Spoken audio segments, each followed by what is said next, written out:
There's a newsstand over there! Wanna grab a copy of the Steambird? We know our Fontanian friends love a little drama. There's no way they let their readers down. Isn't that Charlotte? And standing next to her, surely that can't be... Kinich? How about... Lost treasure resurfaces at last. Behold the beauty of the Remurian teacup.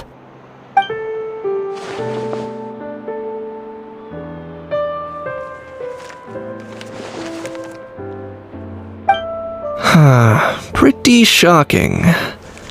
But it still feels like it's missing something. Ah, got it! Udex gravely wounded in shocking stabbing. Set to miss cross-border smuggling trial.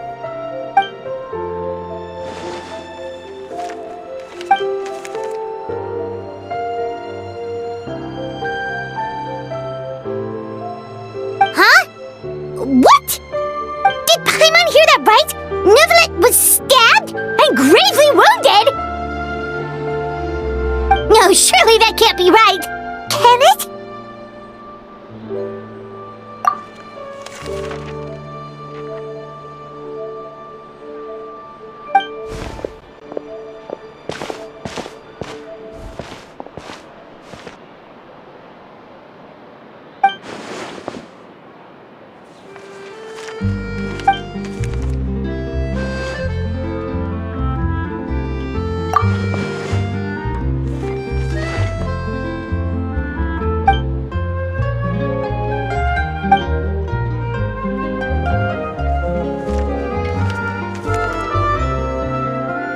Hey there, you two.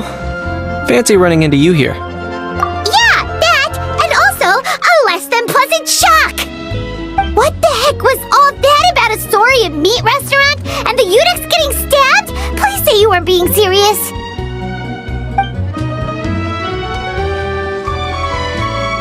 Trading tabloid headlines? Yeah. Charlotte and I were having a little contest to see who could find the most ridiculous fake news stories. Either I got lucky, or I have a knack for honing in on the most outrageous material.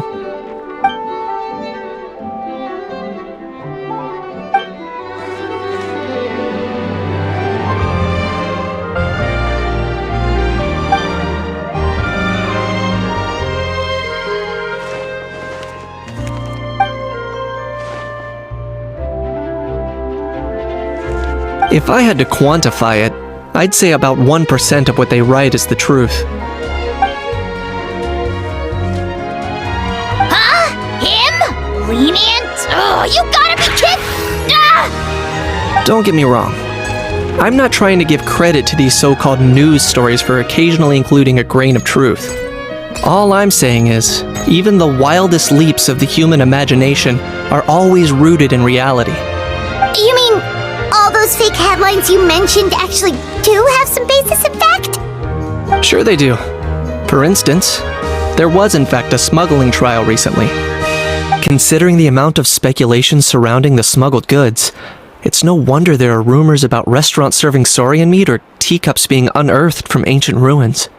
But in reality, the goods in question were simply a few ancient relics dug up from ruins in Natlan. Rest assured, no saurians were harmed in the process.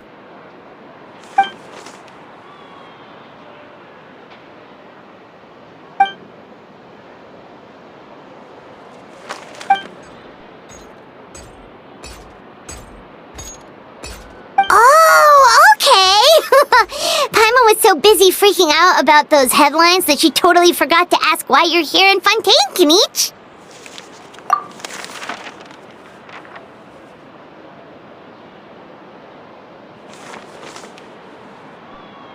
It was a pretty open and shut case, and my testimony in court was clear enough.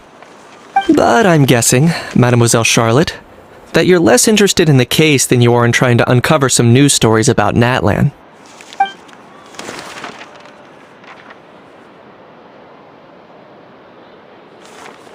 I appreciate your kind invitation, but like I said, storytelling isn't really my forte. Kaniche the speechless! Kaniche the tongue-tied! Huh? If you're dead set on doing an interview, why not talk to the Traveler instead?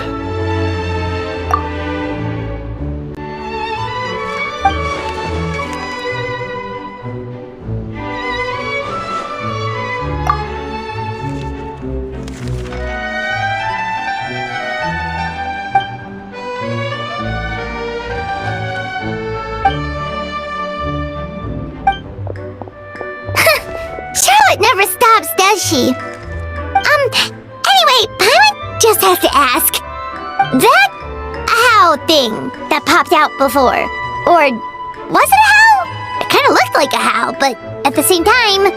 Oh, that thing. Yeah, that was a how. Huh? What's up with him? Like, he's still noisy, but he's way quieter than before. It's like he's trying to hide or something. Could be. Not acclimatizing? Aw, poor Almighty Dragon Lord is not feeling well. Too bad he can't come out to argue back. What do you mean? There's nothing physically wrong with him. It actually has to do with a strange law we learned about after arriving in Fontaine. Apparently, it's forbidden to release flying objects within Fontaine City limits during the first 3 days of each month. Paimon sure does! Paimon's been down this road before. There's an easy solution. As long as Kaniche holds onto a how's tail, he'll be considered an Almighty Dragon Lord balloon, not a flying Almighty Dragon Lord. Not gonna lie, I was considering that. But a how wasn't too thrilled with the idea of huffing and puffing away in the form of a mini helium balloon. That said, it's pretty annoying how he keeps randomly popping up all of a sudden. Anyway, this morning I saw a notice outside the Palais Mermonia about an event that's set to take place outside the city soon. Something to do with filmmaking. I hear that's all the rage here. I was planning to stay here and do some exploring for a few extra days anyway, so I think I'll go check it out. It'll be a good chance to let that noisy helium balloon out. He might even learn a thing or two. If you're free, why don't you come along? I know where it is, so let me lead the way.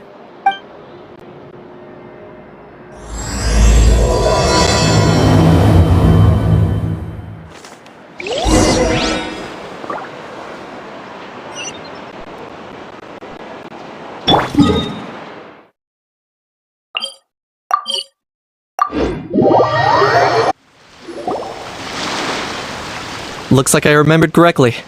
Here we are. Wow, this is awesome!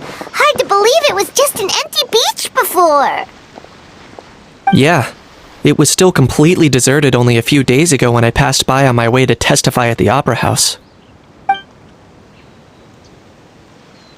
There must be some efficient workers in Fontaine. Quite impressive. A few days? One night was all it took. Rap-a-tap-tap, ta-da! But is this all it takes to blow people away? Oh, no, no, no. Given my past experience, I can't let myself get carried away. Well, I can't believe you actually remember me. It's me, Lapine Pauline. That's right, the unlucky one.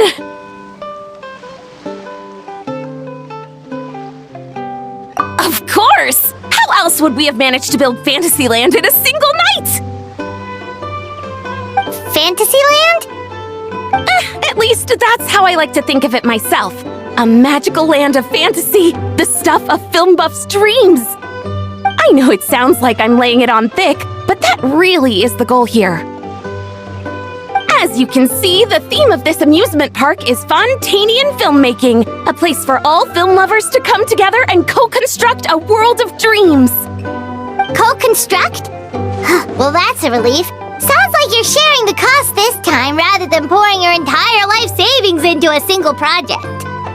Nope! I might be inviting others to help fund this, but that doesn't mean I haven't thrown all of my life savings into it too! Huh? You've got to be kidding. Ha! Look at you, puny little humans. Recklessly betting your entire future against some stupid vanity project. If you're expecting even an ounce of sympathy from the almighty Dragon Lord, dream on! Mockery is all you shall get, straight from the heart! Sorry, just ignore that little gizmoid. He likes to butt in occasionally. Do go on. Gizmoid? Who are you calling Gizmoid? You're the Gizmoid! Wow!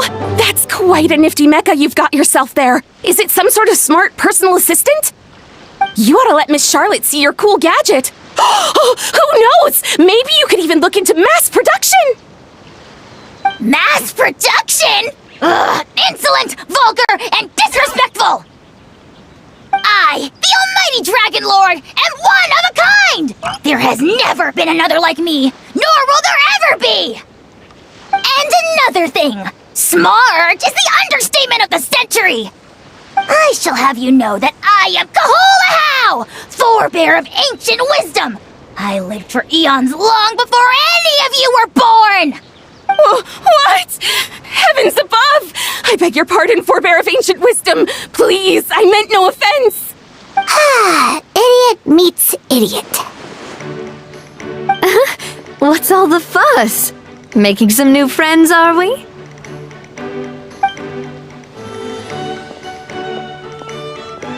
Miss Navia! Allow me to introduce the star behind all the work that's gone into this venue. Miss Navia, President of Fontaine Spina di Rosula. Hello, everyone. Partner, Paimon, how have you been lately? Hello there. I'm Kanich. What about me? What about me? My useless servant can't even give me a proper introduction. You think someone yelling their name out in the middle of a public street really needs an introduction? He's not wrong. I caught yours just now, in fact. So, you must be the almighty Dragon Lord, Mr. How. It's a pleasure to meet you.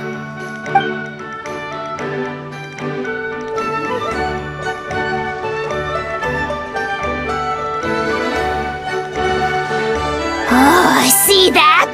That's what I call proper manners.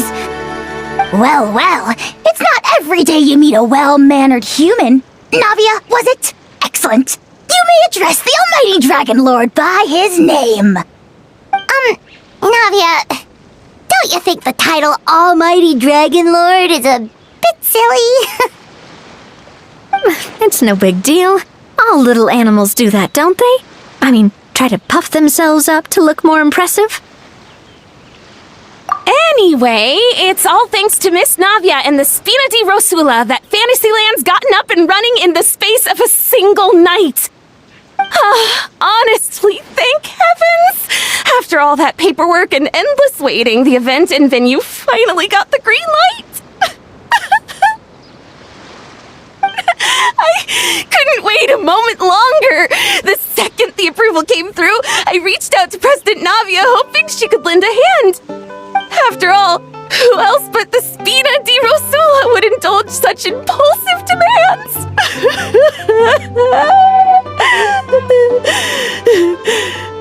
Sorry, traveler.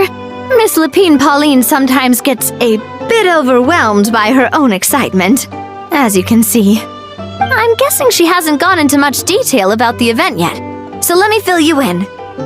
In short, the Cheval Moran Film Fantasyland is a fan convention that's open to film enthusiasts from all over Teyvat. Miss Lapine Pauline is hosting this event and also providing technical support. Huh? Cheval Moran? That's right! The one and only Surintendant Cheval Moran! After much persistence and many solicitations, I finally obtained Lady Farina's permission to use the image of her close friend. Not only is our adorable mascot drawing in fans by the minute, but she's also boosting her own popularity. And that was always the goal! A win-win arrangement. It's been a while since we last met, but still, it's a surprise to hear Lapine Pauline coming out with such sensible ideas. By the way, Miss Lapine Pauline, have you decided to switch careers and go into film tech? Not exactly. By chance, one of the prototype lenses I developed caught a photographer's eye, and it's now being used for the latest cinematic productions! Thanks to this unexpected opportunity, I've had the chance to invent various film-related equipment and props. That's right. So don't underestimate Miss Lapine Pauline, our resident engineer. She's the technical powerhouse at the core of this entire event. As for the Spina di Rosula, we're mainly here to take care of planning, operations, and management. For anyone feeling inspired to set up a booth, Miss Lapine Pauline and I will provide the necessary technical and operational support once their application has been approved. By the way, traveler, are you at all interested in taking part? It would be a chance for you to earn some extra income. Plus, with your skills, I'm sure you could bring something special to the table. Paimon would be even more tempted if you were to, say, throw in one of those fancy feasts she's seen in those gourmet food reels. Well, as it happens, that'll be a piece of cake. Everyone needs to eat, whether they be tourists or the stall owners themselves. So thanks to Miss Navia's help, we've managed to invite none other than the celebrity chef, Miss Escoffier, to run our theme restaurant. Look over there!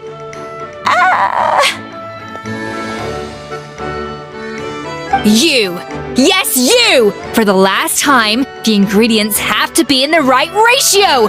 Get it right next time, or you might as well just lie down on the chopping board yourself. She seems a bit busy right now. Well, I'm sold. I think I'll make a Hao go be her assistant. You little... What's your game here? Demoiselle, sorry to bother you, but there's an issue over here that requires your personal attention. Apologies. Looks like it's back to work with me. Please feel free to take a gander at what we've got. Anyway, if you're interested in taking part, come find me later.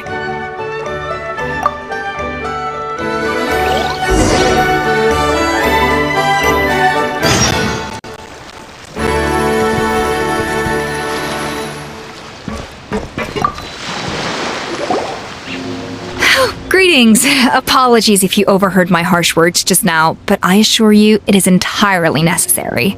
The sheer lack of standards here will be the death of me. Do you have any idea of the kind of customers I'm gonna get with how lax things are at the moment? The ones that leave their guns behind by accident and then come back to collect them later bringing ammunition with them. Yeah, that's the kind of customer you wouldn't forget in a hurry. Oh. Wait, has that happened before? No, it's just the mention of guns reminded me. Someone did actually leave their gun nearby. Huh? Just before we started setting up, as we were cleaning up the site, someone stumbled upon a mysterious locked box. It didn't look like something from Fontaine, though. It had more of a Natlanese vibe. Oh? Do you think a foreign tourist might have left it behind? That's what I assumed at first. But the box was buried beneath a pile of wooden planks, rocks, and whatnot, so it seemed like someone deliberately hid it there. But I didn't see much point in speculating, so the best thing I could think of was to hand it over to the authorities. I trekked all the way over to the Palais Mermonia just to hand it in. Ugh, it was exhausting. What did the authorities make of it? Oh, they made a mountain out of a molehill, as usual. Before even addressing the question of what was actually inside the box, they had several heated discussions about whose responsibility it was to write the lost and found notice. Thankfully, the ever-reliable Officer Sedine stepped up and immediately called in the Marechaussee Phantom to crack the lock and check if there were any dangerous items inside. And, as it turned out, there was a gun. Wow, that's a dangerous item, all right. Mind if I ask what kind of gun it was? Oh yeah, Mr. Kanich, you're from Natlan, aren't you? Do you know a lot about guns? You could say it comes with the job. I have an interest in weaponry and the like. Such a spoiled brat. What, are the toys I gave you not good enough for you anymore? Yep, got sick of those long ago. You little... How dare you turn your nose up at my gifts? Why Time for a timeout, old-timer. Sorry, where were we? Oh yeah, do you recall what the gun looked like? It's a bit hard to describe. If you ask me, it didn't even really look like a gun. Give me a second. I'll knock out a quick sketch.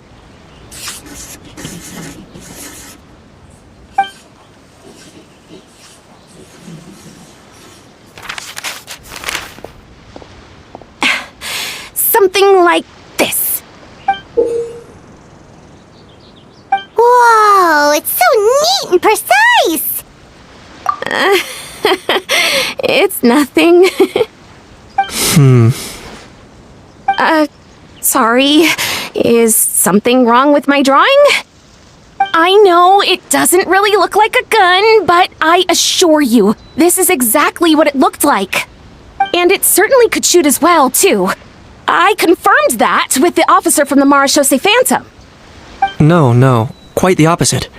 The features are very accurate, and it is definitely from Natlan. Please, don't mind me. I'm just taking a moment to admire it.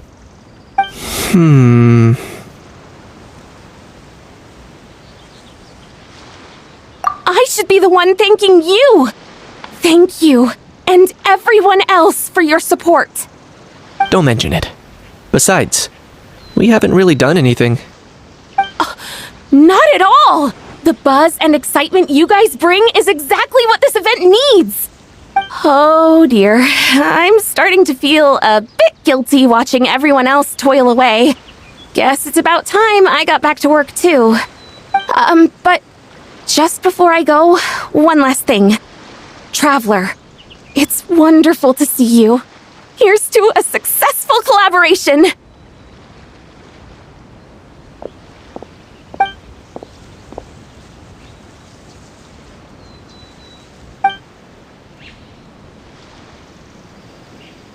I'm sure you noticed that there was something unusual about that gun. Correct. It's most likely an old weapon dug up from some ancient dragon ruins. Based on my experience, it might be more accurate to refer to it as a hand cannon. But in Fontaine terms, it's not wrong to call it a gun. Given why I came here, don't you think it's curious that an ancient dragon relic of unknown origin would turn up like this, out of the blue? I suspect this gun might have something to do with that smuggling case. It might have slipped through the cracks. Time is of the essence, so I'd like to head over to the Palais Mermonia to verify my suspicions. Perfect. Then we can head out right away. Or, if you want to catch up with your friends first, I can wait.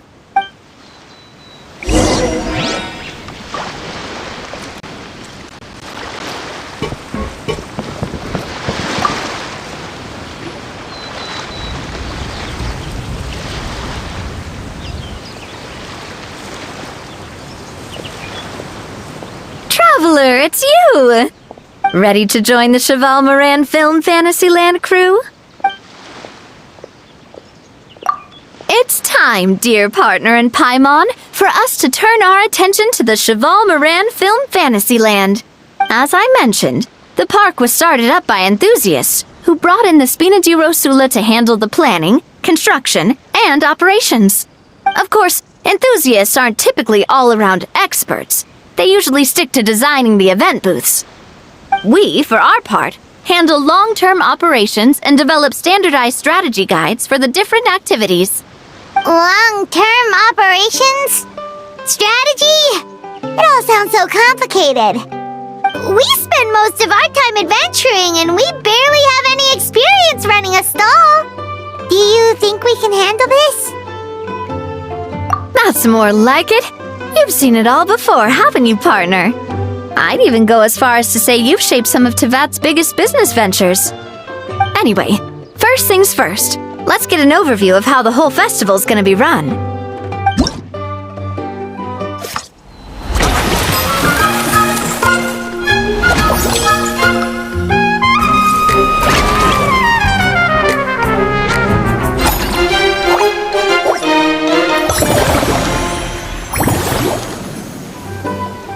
As you can see, our fantasy land's a bit like a sugar-free macaron right now. Several areas are still under construction. The Spina's only been able to hire a limited number of craftsmen. Besides, we don't have enough experience to handle multiple projects simultaneously. That's why I chose to adopt a time slot-based planning method, so we can focus on specific tasks during each designated period. Upgrading facilities, expanding the venue, hiring staff. All of this requires funds and time slots to accomplish. So, it's our job to allocate precious time slots in each business cycle to the most worthwhile tasks. As we attract more guests and earn money to add to our funds, we'll also be able to work more efficiently, which will allow us to divide each cycle into finer time slots, which will let us get more done. So we'll be limited in the decisions we can make and tasks we can focus on within each time period. Which means we have to use our limited actions and Mora to earn even more Mora. Kinda like playing chess or cards then. Cooking up a strategy in advance is gonna be key. Paimon thinks she just about gets it. How do you feel about it, Traveler? Yep. Come on, we can do this! You mentioned standardized strategy guides just now. Does that mean there are non-standard ways to take part too? Of course. Film and entertainment mean different things to different people. And there's gonna be a wide range of exciting activities for people to try out. If we're not careful, some visitors might wander off and end up getting in trouble. And others might pick up dangerous props by mistake. To avoid confusion, we need to create a standardized strategy guide for each activity. Just think of it like a walkthrough. Wow, if we're the first ones to test out the activities, who knows what surprises there could be waiting for us. But if we hit a tough spot, we'll just have to rely on our skills to carry us through. Hopefully it goes without saying that I'd never put you in danger, partner. I carefully checked all the existing activities before you arrived, and I can assure you that they're all perfectly safe. I also wanted you to experience the activities before anyone else gets to. It'll be fun. Plus, we'd like to hear your thoughts and suggestions. Oh, those are two things Navia is best at! Making people feel safe and having fun! Great! Well, I can't wait to hear what you think. Your input is super important to us. All right then, let's start with Eclectic Escapades and put our first guide together.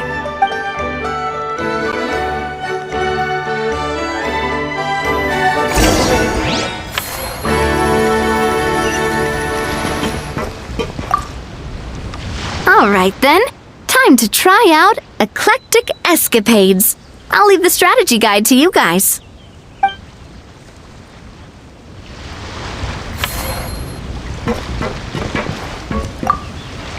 All right then.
of you seem even more excited than before. Looks like your first trial run didn't disappoint.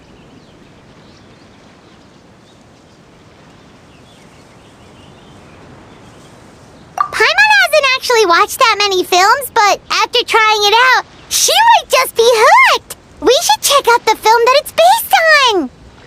Great job, Paimon. That's exactly what our enthusiast friends were hoping you'd say. They'd be beyond delighted to hear that visitors are curious about the films that inspired these attractions. Some have even been willing to contribute extra funds out of their own pockets. Where budgets have allowed, of course. Out of their own pockets? That's right. While the Spina di Rosula covers the cost of basic booth materials and rental fees, many fans have personally funded promotional materials and related merchandise. The cost of the booth itself isn't their main expense. Some of them have already started designing spin-off products inspired by film characters.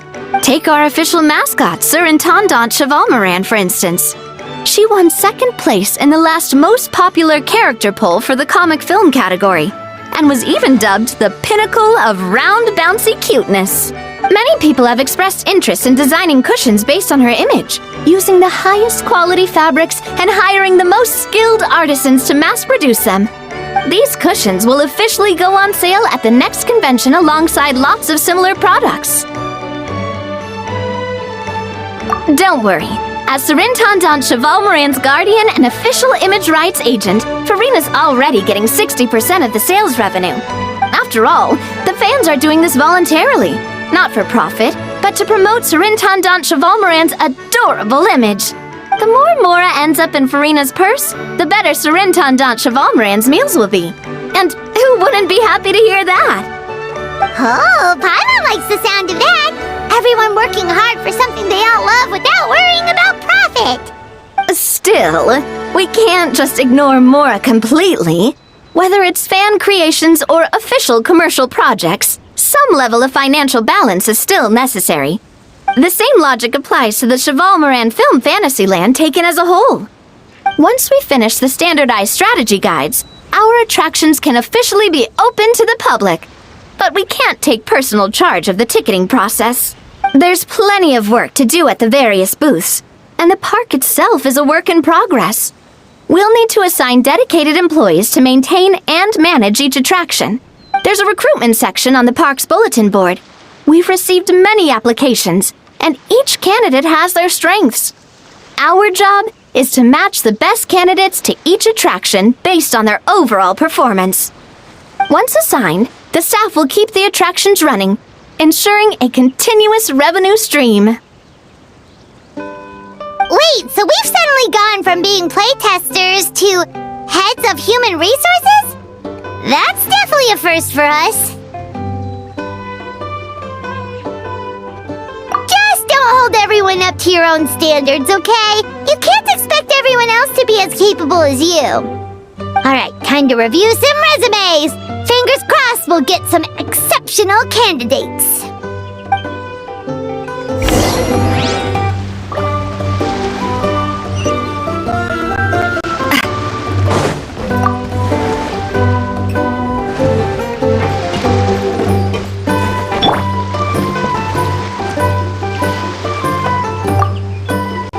When reviewing resumes, pay attention to each applicant's area of expertise.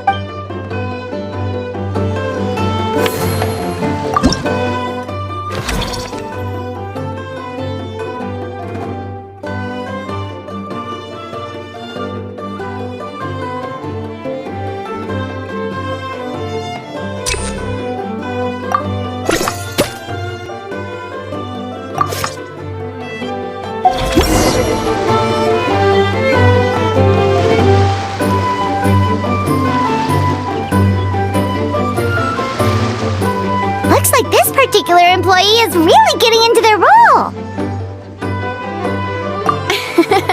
You're both doing great. You sound more like bosses than I do. In any case, with this, the Chevalmoran Film Fantasyland is now officially open. Running a theme park is a long-term project. You won't make much if you try and rush it. We're just about done with our current work setup, so let's take a short break and wait for this cycle's revenue report to come in.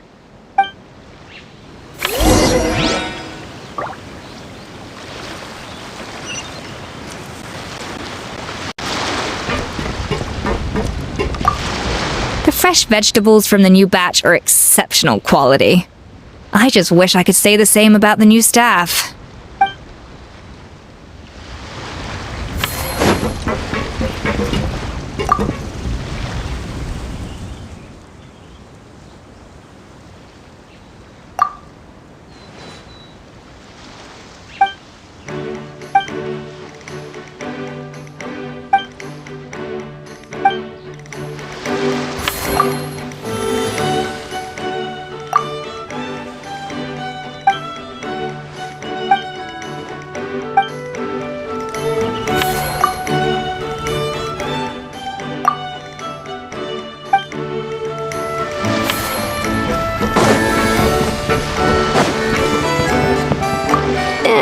We've gone over budget in quite a few areas.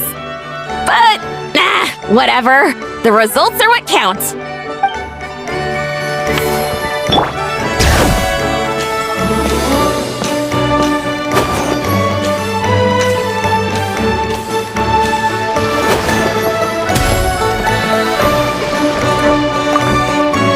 Well, this cycle of operation sure got us off to a good start. On to the next one.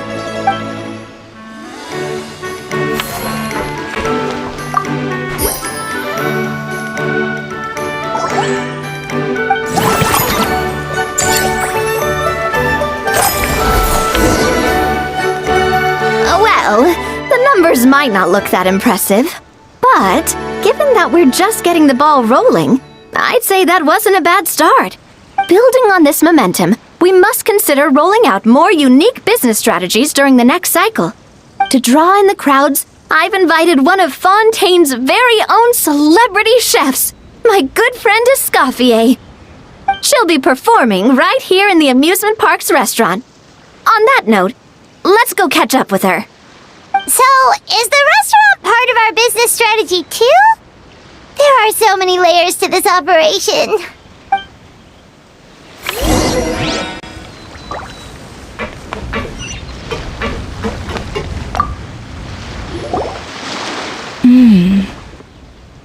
The restaurant is up to standard, and the waterside location will make for a unique dining experience. The beautiful scenic reflections in the water create a stunning backdrop, lifting diners' spirits and allowing them to truly savor their meals. Ingredients, check. Cooking utensils, check. Looks like we're ready to rumble. Hey there, Escoffier! Oh, my employers are here. The president of the Spina di Rosula, plus the famous traveler and Paimon. I must say, you seem a bit overqualified to be running a film-themed amusement park. I'd say that if anyone here was overqualified, it would be the former head chef of the Hotel de Boer. Wherever you walk, the aroma of fine cuisine follows in your wake. Let's get back to business. I'm guessing you want the traveler to help me decide the theme dish for each cycle, right? This is the business strategy I mentioned earlier.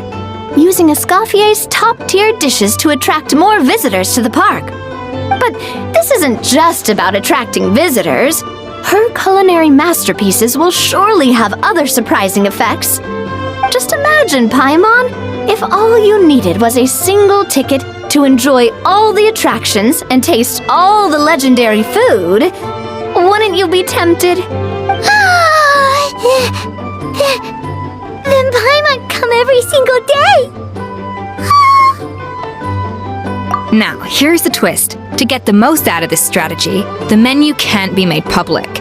Based on research by a certain food branding consultant, many restaurants have started offering a special chef surprise dish. So give me some inspiration every few business cycles, and I'll decide on our next theme dish. Now then, give me your hand.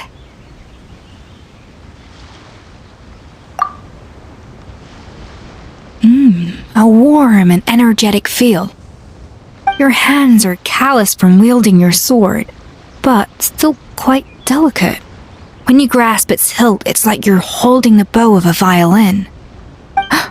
A sword, then. The theme this time shall be strength.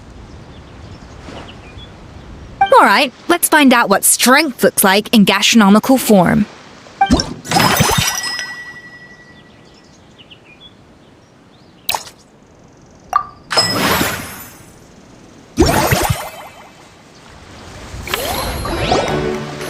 I've refined the sauce for these barbecue ribs.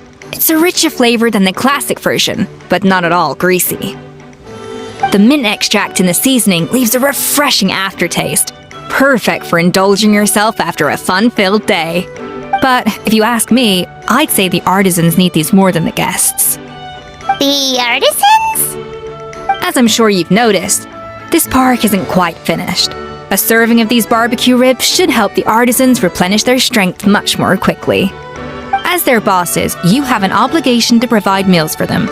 So why not invite them to dine here? Who knows, the morale boost might even improve their productivity.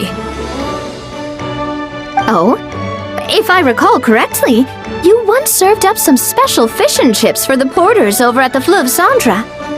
For several days after, the workers were all incredibly efficient. They'd finish 8 hours of work in just 5. And then, because they clocked out early, they'd come back completely refreshed the next day. Then there's no time to lose. Go invite the artisans over while these ribs are still hot. I'll prepare some side dishes and desserts too. That's a great idea! You really live up to your reputation, Escoffier! Looks like these themed dishes are gonna make a huge difference after all. We'll have to make sure we check in with you regularly. The artisans are pumped and ready to roll thanks to that themed dish. And That unique aroma. I wonder how you'll inspire my cooking this time. I'd say it's quite similar to working at the tavern in the Fleuve Cendra. There's something special about seeing diners' faces light up when they taste your food. You don't get that working in the closed-off kitchen in a grand hotel. If something like this comes up again, just call me. Don't worry, we know each other. No commission fee needed. I won't take a single mora.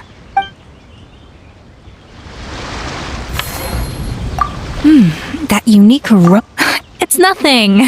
Just take care not to overwork yourself.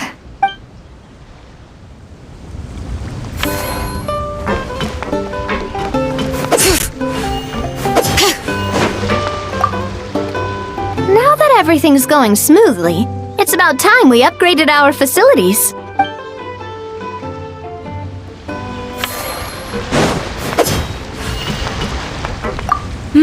That unique aroma. All right then, I'll just go with the flow. It's about time for a fresh new flavor.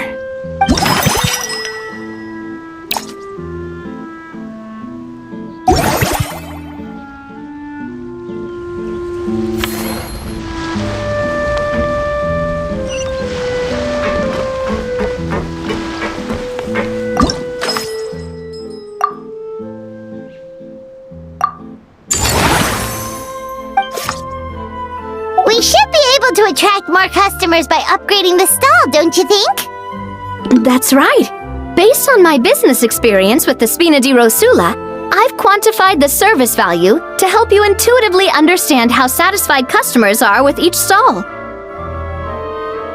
An attraction will reach its ideal revenue only when its service value meets customer expectations.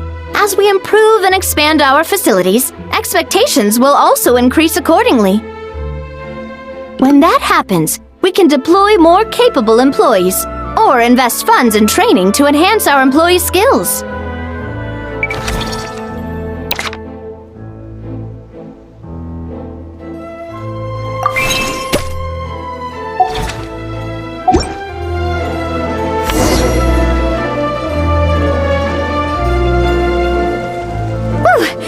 That should be everything. Looks like you've pretty much mastered how to run this park. Huh? Have we really? Thinking about it, we have learned quite a lot, haven't we?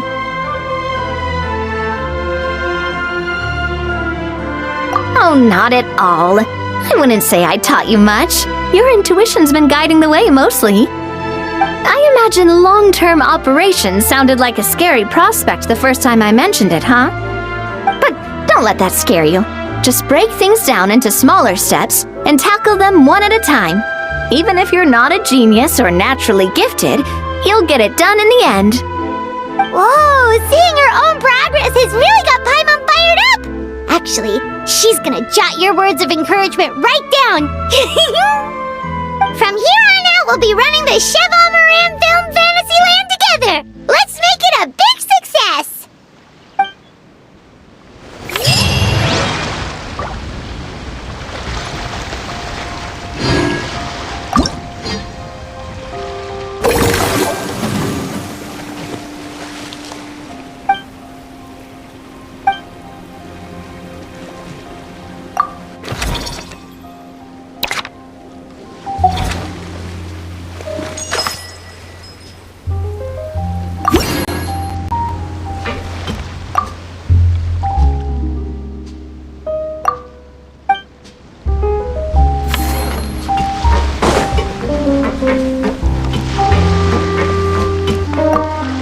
You've got this park off to a great start, partner.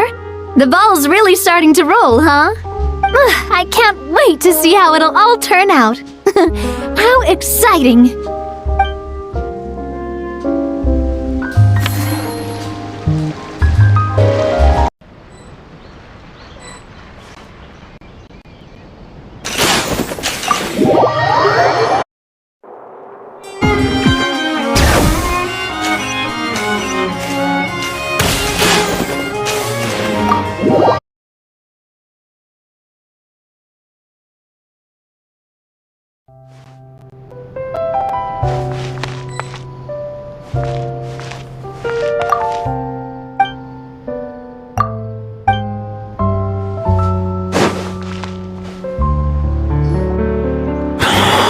Oh, man. Bro! Are you mimicking me? Now's not the time. Come on. No, I mean, one of our buddies is here, for real. Quite a few of them, actually. Aurora and Aoife, what brings you to Fontaine? Huh? How come you're... Ah, I'm guessing Kanich is here because of that international smuggling case, right? I've heard quite a bit about that. Word sure gets around quickly, huh? First time abroad and you're already making headlines. Oh, stop it. It's not like I was the center of attention.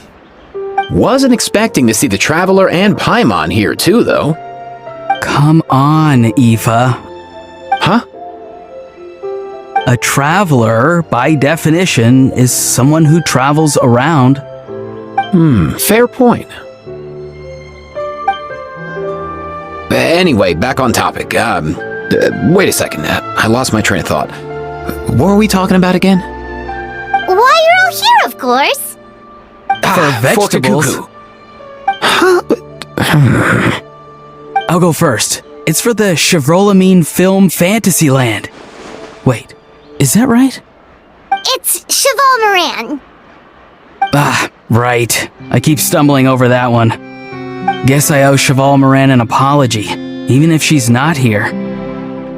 Anyway, long story short, the festival restaurant urgently needed fresh vegetables from Natlan, which is why Aoife and I are here. So, you guys are vegetable couriers? He is. I'm just here as a responsible adult. It's his first time traveling so far away from home, and all the elders in his tribe were worried. So they had me come along. Even though it's your first time too. Right, but they still picked me to accompany you. You gotta wonder why that might be. Don't you get it? They all just saw how overworked you were, so they used it as an excuse to send you off on a vacation. Wait, what? So I'm getting the grandson treatment now too? See? Doesn't matter how much older you are than this dude. Hang out with him long enough, and you'll eventually find yourself being treated like a kid. Meaning everyone looks after you. What's so bad about that? In theory, nothing at all. In that case, guess I better start over. Hi guys, my name's Aoife, and I just turned 5. Paimon's not sure who the responsible adult is anymore. So, what about Kakuku? If he was here, we'd be making more of a ruckus than we already are. That's exactly what's got me worried. Aoife, there's nothing to worry about. You're a big boy. You can handle yourself now even without Kakuku. You think that's what I'm worried about? Anyway, my priority right now is Kakuku. Suffice it to say, Kakuku's in big doo-doo. How so? He's so small, and all he knows are a few harmless phrases. What kind of trouble could he even get himself into? Let me guess. Did he get caught out by the law on flying objects? Bro, you too? Not me. How? Oh, that pesky little chatterbox. So that's why he hasn't interrupted us this whole time. Guess he's too scared to show his face. That, plus he's already spouted enough nonsense for one day. So I've put him on mute until tomorrow. Nice one. If I was even half as decisive as you are, I would have kept a closer hold on Kakuku so he didn't get a chance to go flying off. Oh no, bro. Or rather, did Kakuku get caught by the guards for flying around? If they had managed that, we'd at least be able to track him down. But when the guards started chasing him, Kakuku flew into that building next door. I wouldn't be surprised if there was a high-stakes pursuit going down in there as we speak. Just like one of those cool crime movies. Which building? That one? Yup, that's the one. Kakuku sure has a good eye for a getaway. It's the tallest building around. I may be able to fly up pretty high, but checking every last window would still take quite a while. As for Aoife, well, let's just say he's not flying anywhere without a Saurian. Sorry about that. Not like it's my fault, though. You don't have to apologize on my behalf. Wait a sec. What's this got to do with how high you can fly? Kakuku's got himself into a real mess here. Like a panicked animal running straight into a trap. It's pretty worrying. I'm starting to picture him flapping through a barrage of gunfire while important documents are flying about left, right, and center. Heck yeah! If anyone can pull it off, it's Kakuku. He's always been such an awesome Saurus. I believe in him.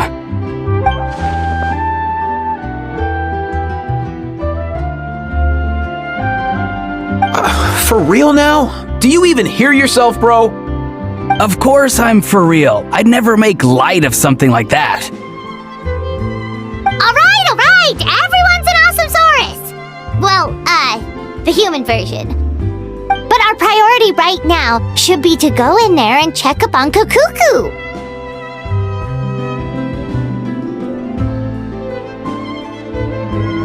Leave it to us. You sure? Wow, awesome. That'll be a huge help. And if Kakuku doesn't listen to you, I give you permission to pull out a couple of his feathers. Wait, since when was that up to you? Well, then it's your call, bro. All right then, if Kakuku doesn't listen to you, I also give you permission to pull out a couple of his feathers. There you go. If he objects to that, tell him to come find us. He won't. Trust me.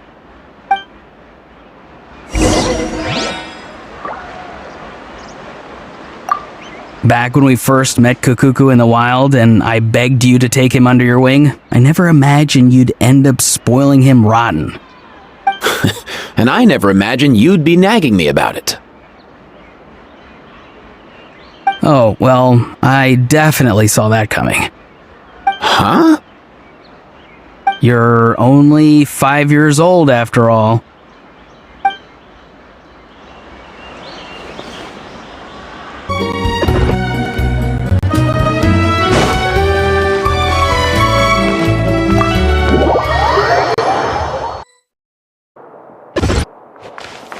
Bring it!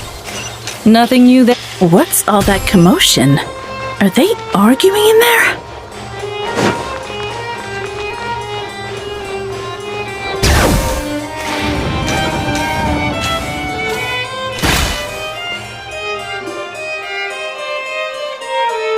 No way, bro!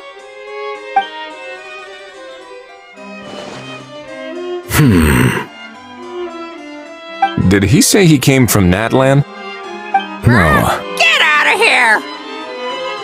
I can understand his words, just not what they mean.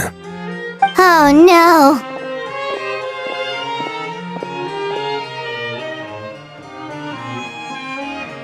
Bro! He keeps repeating the same things over and over again. Oh, you know one another.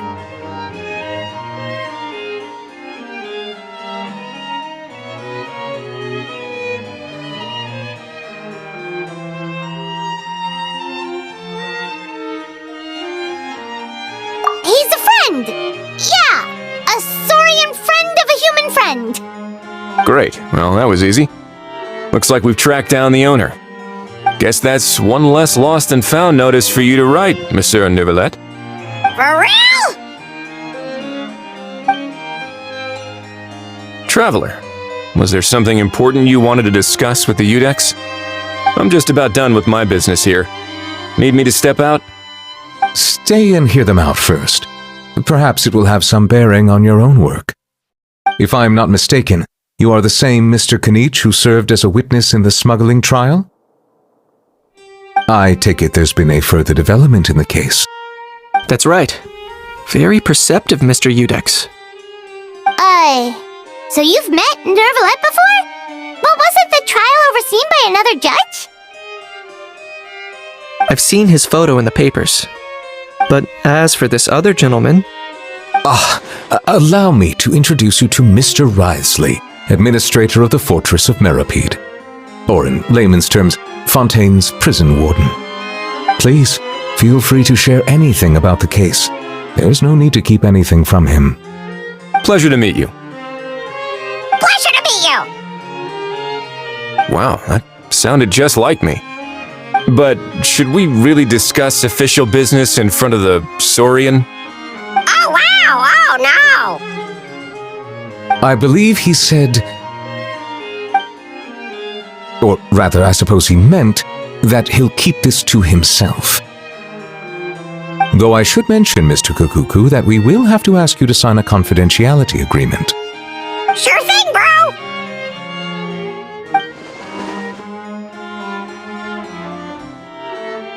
Let us return to the matter at hand. Mr. Kanich, was there something else you wanted to discuss relating to the case? Yes. Let me fill you in.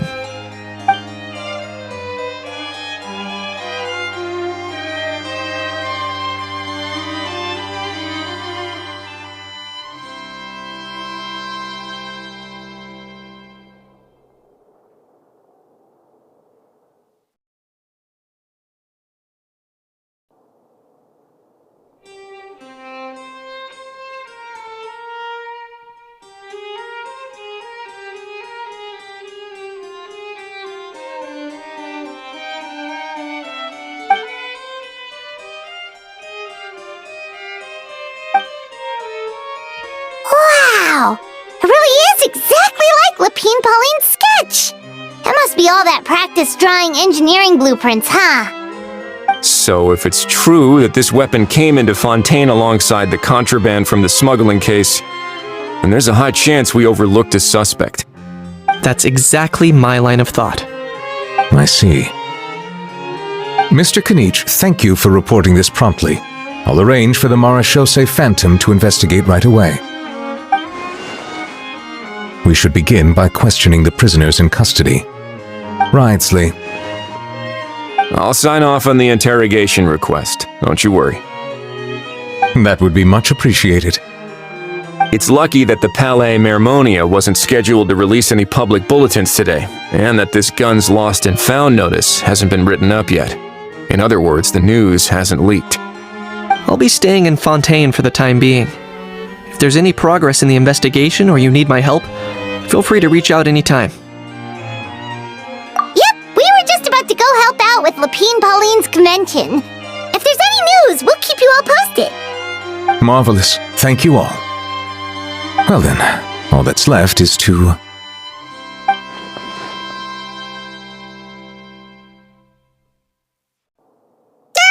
You miss me, bro? He really does come out with the most unexpected things. Who did he learn it all from? Huh. Well, it's pretty extraordinary.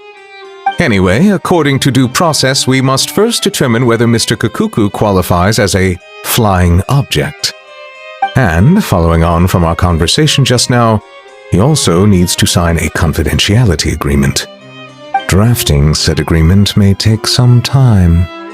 Looks like you'll be staying with us for a while then, Kakuku. Excited?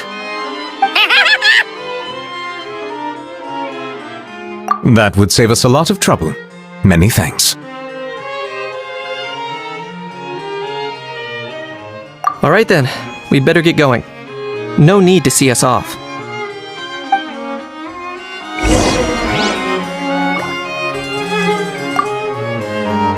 I know you mentioned a while back that people from Nadland would soon start showing up all over the world, but I hadn't expected anything like this. It seems no matter where they come from, all dragons are inquisitive by nature. You can say that again, bro! The same might well be said for humankind.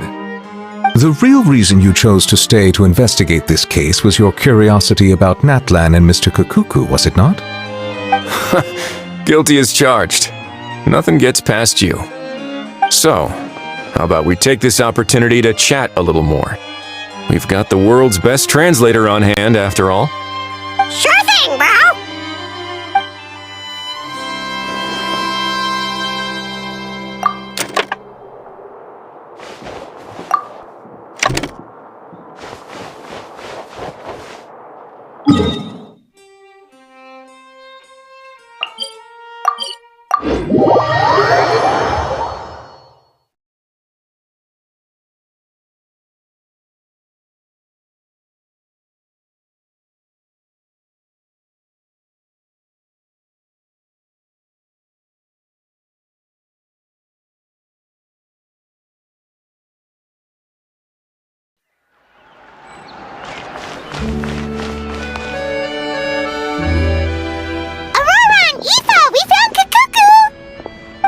What's the situation? How bad is it?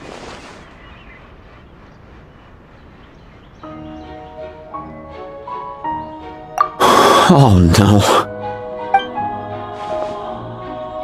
When I saw that Kakuku wasn't with you, I'd already prepared myself for the worst. Relax, Aoife. Maybe Kakuku just prefers high-rise living now. Sometimes you just have to let the kids grow up and make their own choices in life. For real now? Do you even hear yourself, bro? It's not that bad. Kakuku's fine. Still very much alive and kicking for starters. He hasn't been arrested either, so no jail time. See? You're not exactly reassuring me here. As for the bad news, well, it's really not that bad.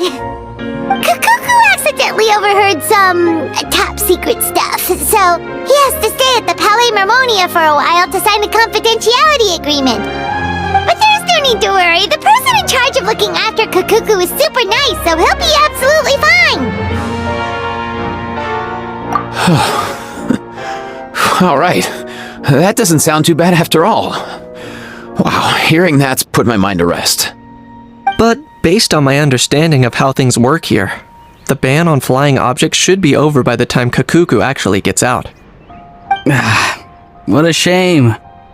Oh well, I guess we'll just have to go have some fun without him. You don't look disappointed in the slightest. Anyway, Auroron and I will be staying in guest rooms upstairs at the Hotel de Boer for the time being. Feel free to drop by if you need us. Yay! Problem solved! Alright, let's catch up another day!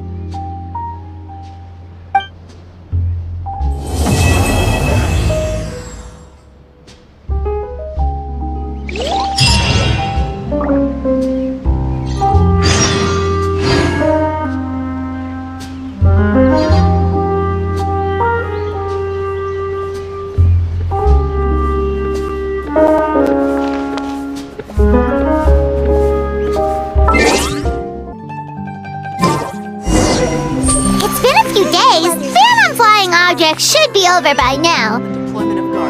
Let's head over to the Palais Mermonia to see how Kukuku's doing.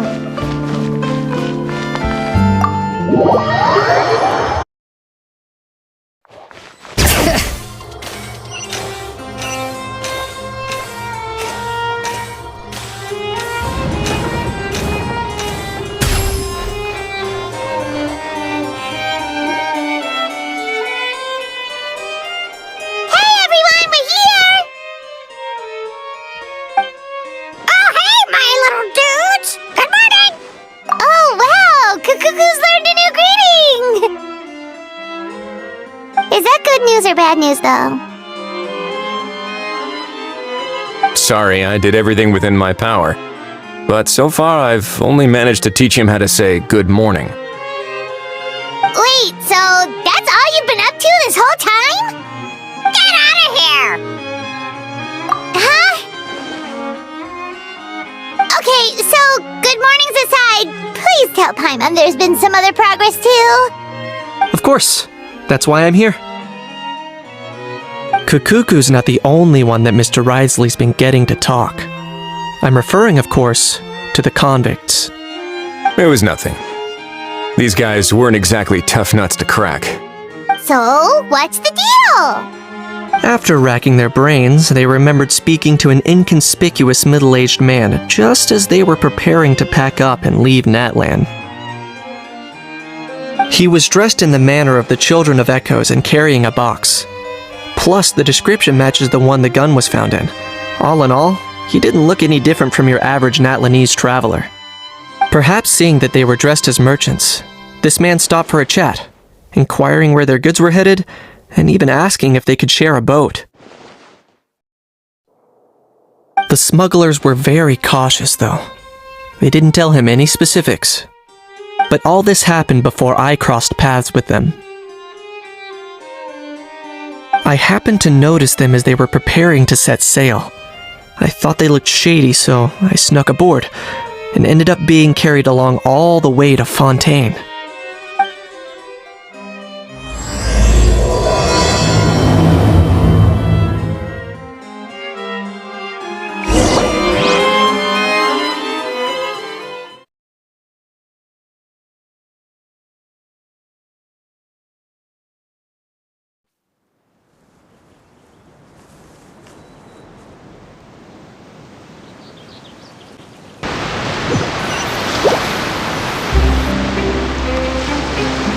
Boss, do we know if those Fontanians will even like this stuff? What if we can't shift it? And that's why we call you a rookie. It's all supply and demand, kid. Supply and demand. Natlan's foreign trade is just starting to lift off. There'll be a market for it, you'll see. That's right. So stop giving the boss trouble, rookie. Just do your job and keep an eye on the goods. Are they merchants? Have they come to Fontaine to do business? Scarred face. Calloused hands.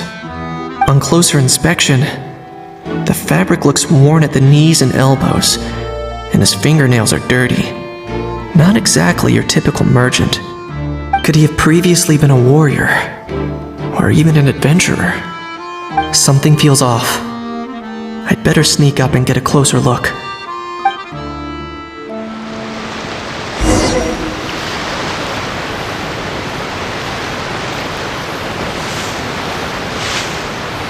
Nice thinking.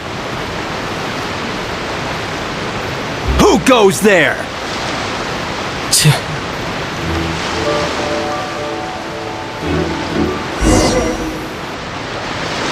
Boss, do we know if those Fontanians will even like this stuff? What if we can't shift it? And that's why we call you a rookie. That's right. Are they merchants? Have they come to Fontaine? Scarred face. On closer inspection, could he have previous? Something feels off.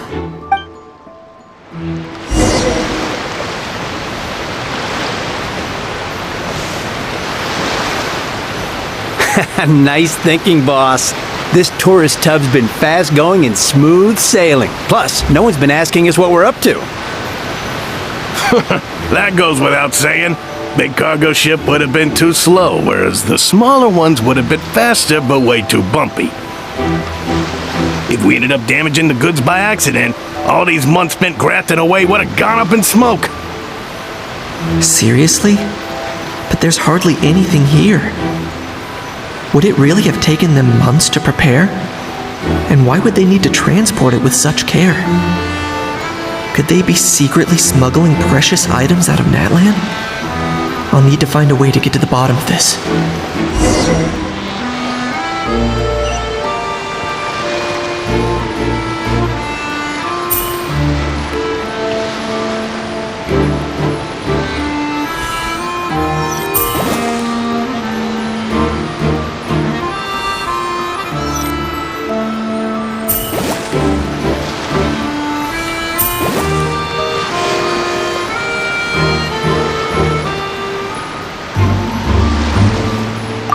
Let's go hear what these criminals have to say for themselves. Sure enough, there are relics inside the box. It's illegal to smuggle such items outside Natlan. Hey, why the long face? You're abroad on business and you get to do some sightseeing while you're at it. Sounds like a pretty sweet deal to me. You better cheer up if you know what's good for you. I guess you're right. I was just worried I might have messed up with the packing, or that something's gonna go wrong along the way. Oh, pull yourself together. Tons of foreign tourists come traveling to Fontaine. I bet their luggage is full of all kinds of weird stuff. If someone insists on checking it all, just show them the purchase order we had drawn up. Those Fontainians can't get enough of their legalese, so I've heard. They can look all they want. Aha. So their aim is to smuggle in contraband after all. Looks like I've gathered enough intel about the smugglers and their contraband. Time to inform port security.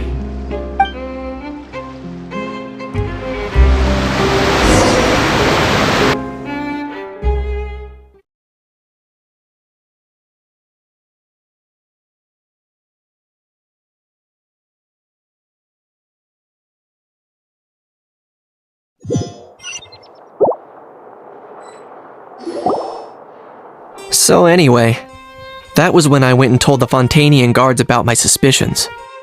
After an investigation and a chase, they finally apprehended them and sent them on their way. Well, guess they're headed exactly where they should be. Thanks. Based on your recollections just now, I was completely focused on those smugglers at the time, so I wasn't really paying attention to other passers-by. You did great! in other words, the person who brought the gun here, the one who lost it, has no connection to the smugglers whatsoever. They were working entirely on their own. Oh dear! Oh dear! Sounds like Mr. Kakuku wants to chime in? He said this elusive individual's actions are positively mystifying. It's a good observation, I quite agree. However, we still know next to nothing about the person. Perhaps we should start by focusing on the lost item itself.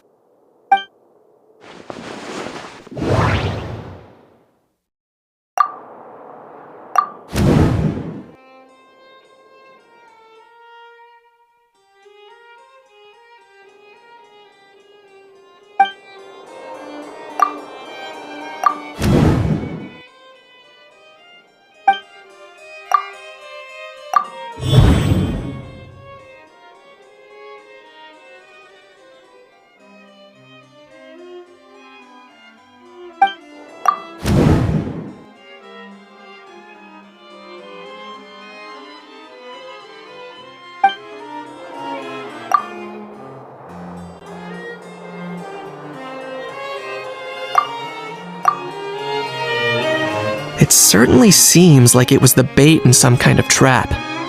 The only question is, why wasn't the bait made more conspicuous? Has something sprung to mind? I just remembered a film I watched this one time. Huh? Oh wow! No way, bro! Hold on, let me explain. Just now, the traveler speculated that this box might have been placed there on purpose, as if the intention was for someone to come pick it up. That got me. When they demand their ransom, the kidnappers tell the victim's family to leave money or valuables at a designated spot for someone to come pick up. That doesn't merely happen in films. There have been similar cases in real life. In fact, if anything, it's probably the real-life events that inspired the films. Sounds plausible. Ooh! Wait! This raises the stakes to a whole new level! If the gun really was some kind of ransom, then... Since we took the box, the kidnappers never got their payment, so... does that mean they executed the hostage? I agree. I don't believe we have a kidnapping on our hands. Selling off stolen goods is extra work that most kidnappers would want to avoid. Unless they're after something very specific, they tend to just ask for cash. Could we be dealing with a kidnapper who's dead set on getting their hands on an ancient dragon handgun? It's not impossible, but the likelihood is very slim. We can discount that possibility for now. And speaking of selling stolen goods, don't you think this looks more like a transaction?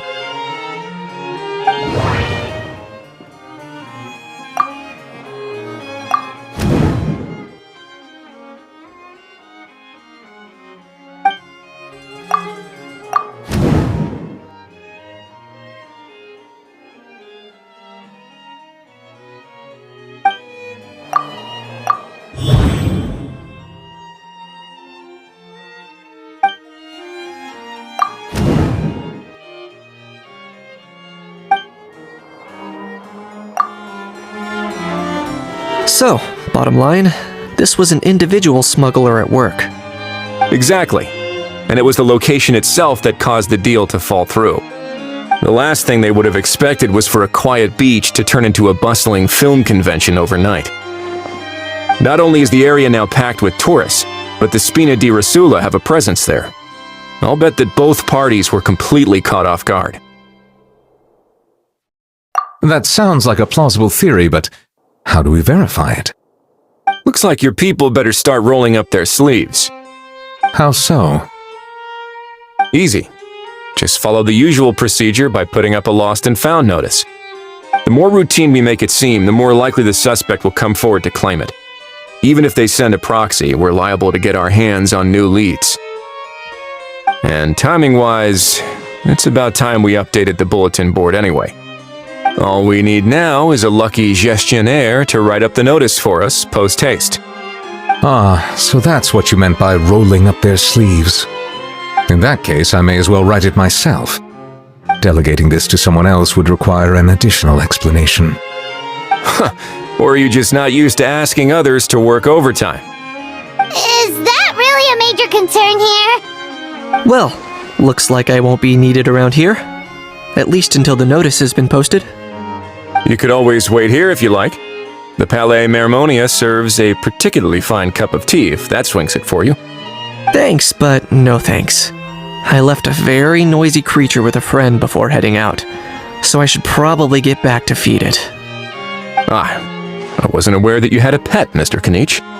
Speaking of pets... Get out of here! Out of here! Yep, that's the plan. Out of here indeed. I believe that what Wriothesley is trying to say is, you are free to leave, Mr. Kukuku.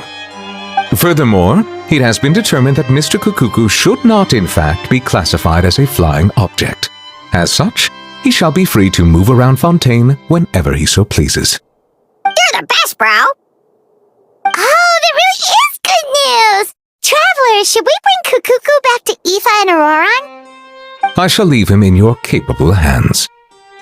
Indeed.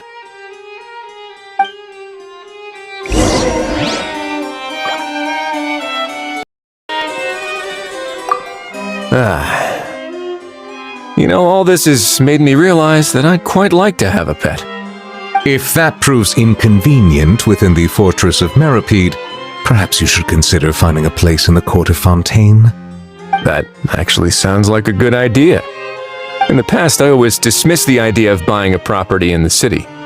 The prophecy about the floods meant it never seemed like a worthwhile investment. But now... This might be a good time for you to re-examine the documents I gave you regarding your title as Duke. Huh? Citizens with honorary titles are eligible for certain benefits when purchasing property in the court of Fontaine. Really? How about this?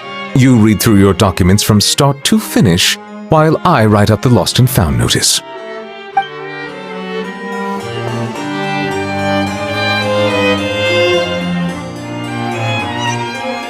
Bring it!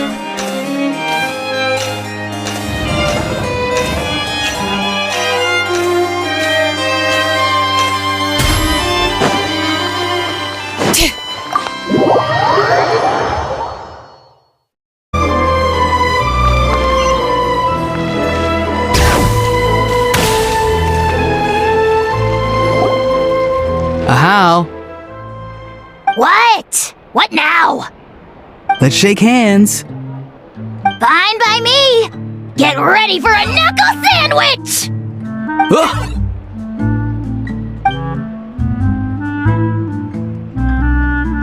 Oh, nice dodge.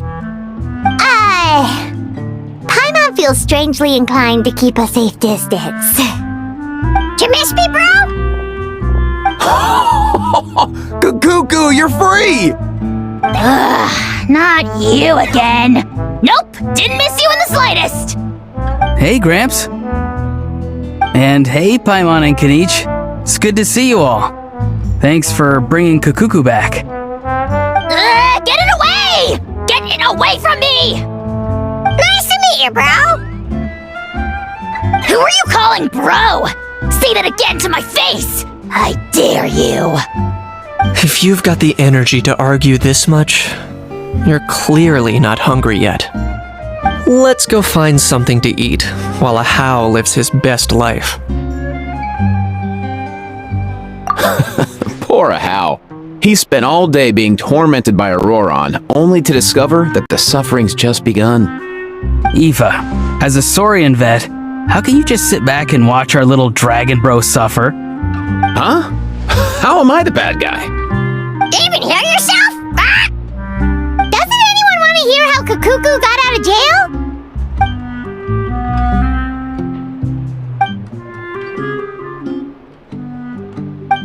Don't lose hope, How. By the same standard, you have freedom of movement now too. You're still in the game? Same standard? I will not be held to the same standard as that thing! That's right. You won't. As far as I understand, the Palais Mermonia will want to assess your case on its own merits before they grant you freedom of movement.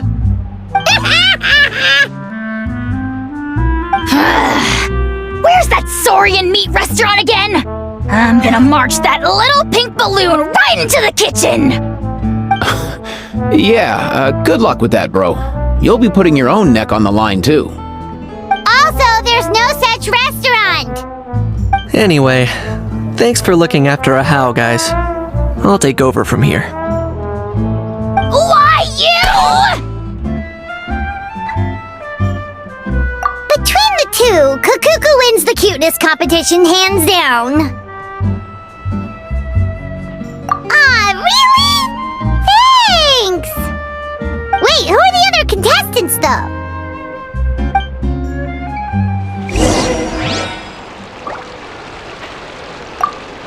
So now that our crew's back together again, what's our next move? Oh, how about a game of rock, paper, scissors? No chance. If I lose, we'll end up stuck in the room watching films all over again. Nope. This time, we'll only watch a film if I lose instead. Had enough too, huh? For real now? Come on, bro! Can we just ditch this whole leaving it all to chance thing? Why don't we take our fate into our own hands? Aren't we doing that already? Rock, paper, scissors uses our hands. Don't know why you're laughing. You're stuck with paper every time.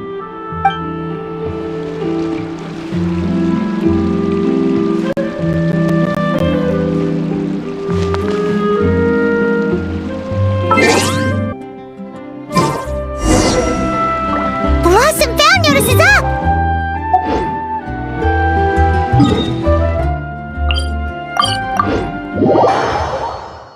Around the Palais Mermonia Mermonia to see if anyone shows up to claim it.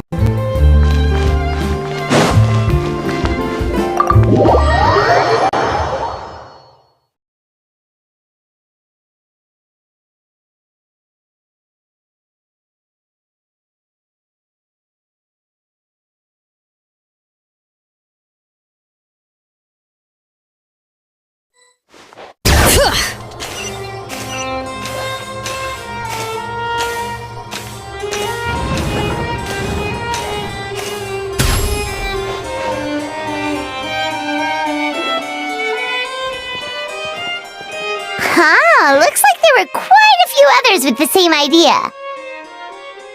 Ah, hello, you two. Have there been any developments? Okay, guess not. Well, the notice was only just posted.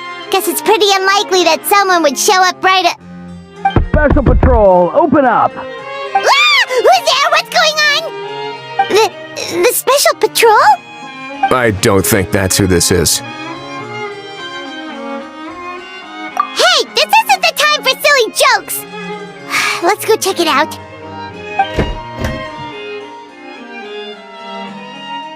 Good day, all. Gramps, grannies, aunts, and uncles. What in the Tevat are you doing here, Auroran? Oh, he must be the one you mentioned. Kukuku's owner? One of his owners. Kind of. But, bro, what are you doing here? I'm here to claim a lost item. Is this the person you saw on the boat, Mr. Kinich? Somehow I highly doubt that. For starters, he just addressed us as Gramps and Grannies. And unless this is the youngest looking middle-aged man in the world, I don't think he's our guy. Huh. Was there something wrong with my door-knocking etiquette? That's how they do it in all the films. That's not door-knocking etiquette. That's the Special Security and Surveillance Patrol doing their job. Completely different things. Oh, I see. I figured it was just a polite way of requesting entry to show the people inside you had something important to discuss. Oh, sorry about that. I totally goofed that one up. Give me a moment. I'll go back out and try again. So, Auroran, you said you were here to claim a lost item. What did you lose? Yeah, so basically...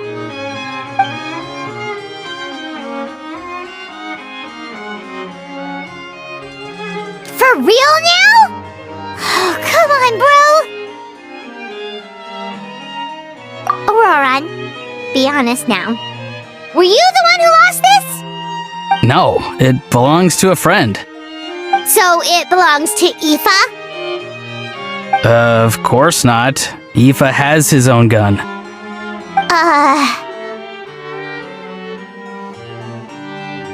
All right then. I knew this wouldn't go well.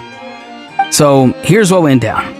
This morning, Aoife and I were playing rock, paper, scissors. Before long, he'd lost, as he usually does. So we figured we'd head out and visit some of the Cour de Fontaine's famous landmarks. When we got near the plaza, a man suddenly stopped us to ask for help. He said that he had lost something and that someone had found it and sent it over to the Palais Mermonia. But apparently he used to work here and was worried it'd be awkward bumping into his old coworkers, so he asked us to pretend to be the owners and claim it on his behalf. You didn't manage to keep that pretense up for long. It's fine. I'm not the one who feels awkward anyway. So, a former employee of the Palais Mermonia. Was this individual a Fontaine native? Yes, at least I assume so. He looked like a well-dressed gentleman to me. We were about to refuse, but he was so polite. Could it have been a disguise? Oh no. Auroran, Paimon thinks you've been tricked. This person might be in cahoots with the bad guys. Oh, maybe he already took off and escaped as soon as your mission went pear-shaped. No way! I'm not that dumb. Huh? He's not going anywhere. Aoife and Kakuku are keeping an eye on him over at the plaza.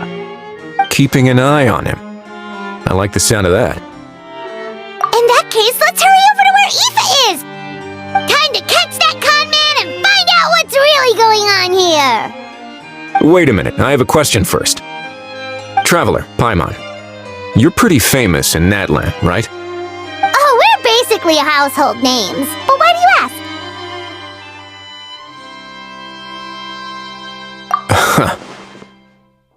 Would that be a problem? Remember when I said that the seller might be watching in secret? If so, then picking Auroron to do their dirty work was a careless mistake on their part. It suggests that the person who got Auroron to claim the item might not be fully in the know themselves. There are plenty of unanswered questions, but standing around racking our brains won't help. However, I still suggest that the famous faces among us, meaning the Traveler and Kinich, oh, and of course, Monsieur Nivelette too, stay here for the time being. We'll empty the box, give it to Auroron, and then he can claim the item as if nothing happened. I'll follow to check if anyone is watching. I doubt anyone would recognize me anyway, so I shouldn't draw too much attention. I think this plan is worth a try. I shall leave it to the pair of you. So, I have to go undercover again, right? Well, not exactly undercover. Just drop the special patrol persona and be yourself instead. Roger that. Over and out.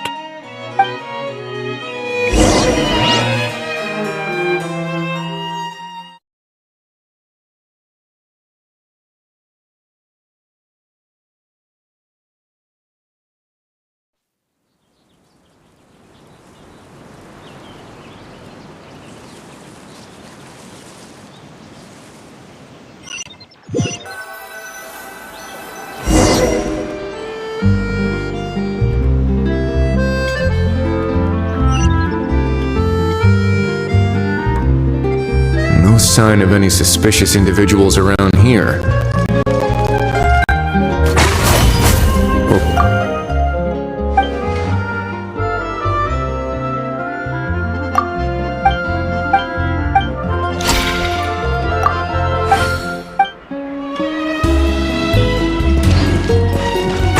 Wait now.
Nothing suspicious going on here, either. Strange. Maybe we're overthinking this? Oh dear! Oh dear! Stop with the pecking! Stop with the pecking! Please, sir, I'm begging you, do me a favor and get this pet of yours under control! The heck are you on about? Sorry, but he's not my pet. He's my coworker. And I should warn you, he's not too happy with how you're talking about him. What the? This thing has a job? So in Natlan, they just dish out jobs to any old thing. Uh-oh. Kukuku's not too big on being called a thing either. You're on your own now. I'm sorry. Please, Mr. Kukuku. Master Kukuku. Lord Kukuku. I meant no offense, I promise. All right, Kukuku. That'll do for now. Let me ask him some questions first. Sure thing, bro. Auroron actually looks pretty serious this time. Was he just pretending to be clueless earlier? Interesting. Think I'll sit back and see how this plays out. You actually got it? Wow, didn't think it would be that easy. Ah, excellent. Looks like sending you was the right approach after all. After all? I mean, because the staff at the Palais Mermonia don't recognize you, right? So I got it, but I don't remember promising I'd hand it over. Huh? This thing's pretty cool. I've taken a bit of a liking to it.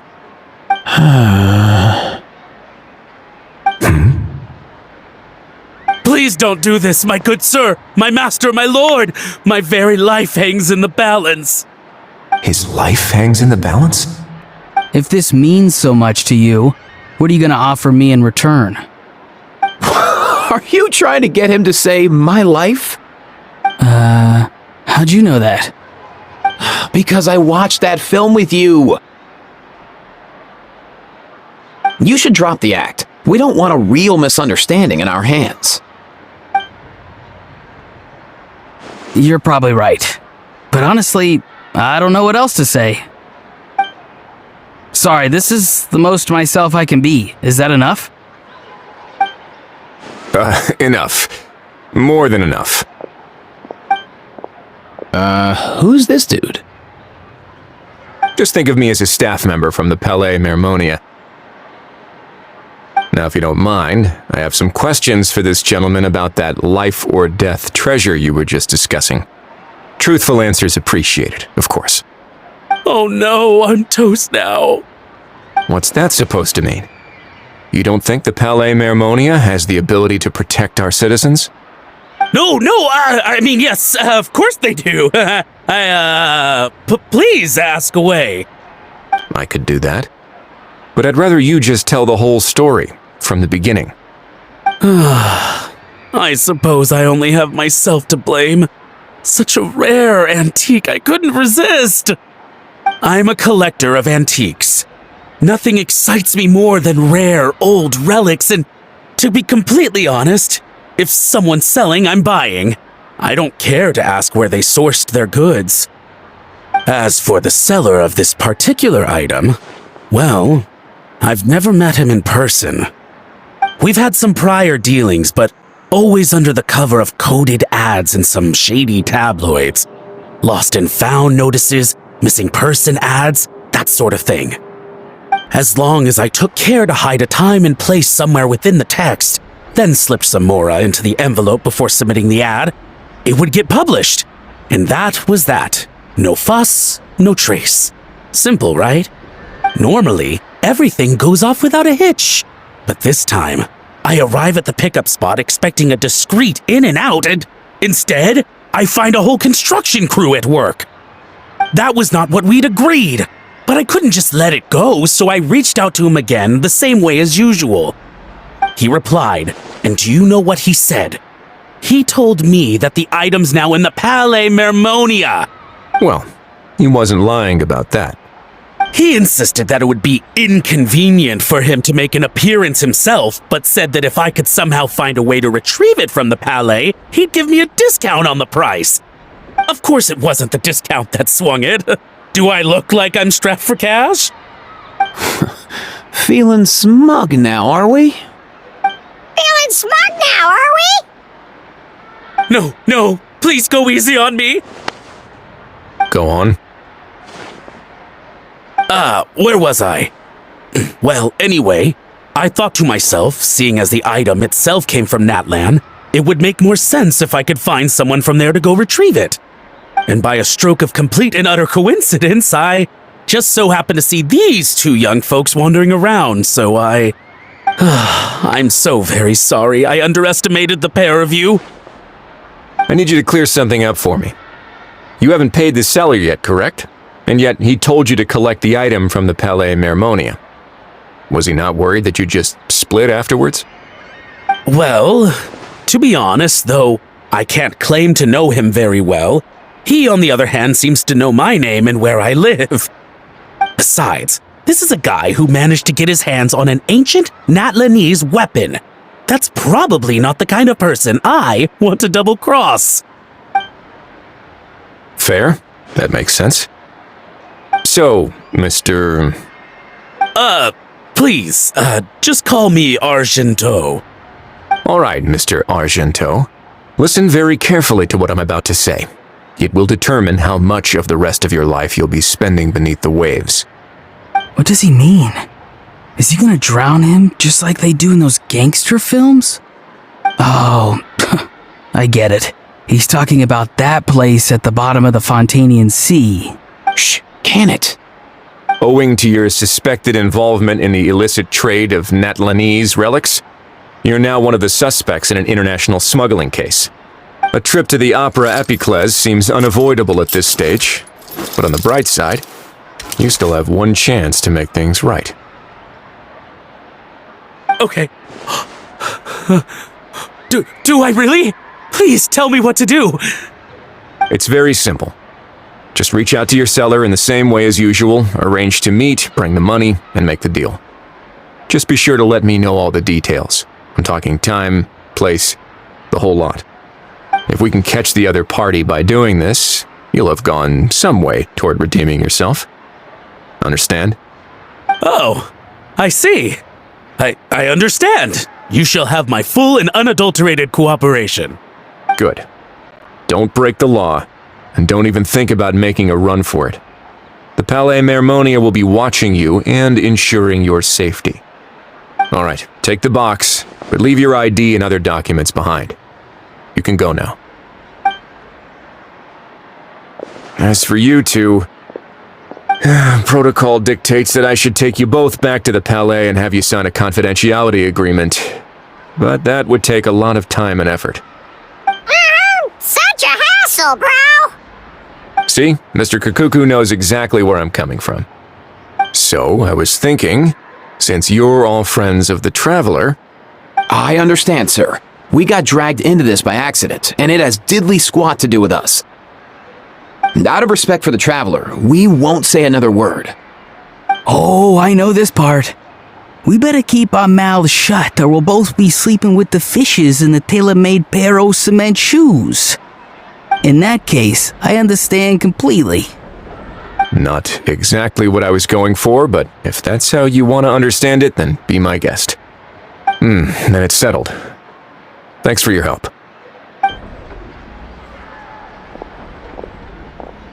Boy, am I glad that's over. That's enough work for one day. Time to head back.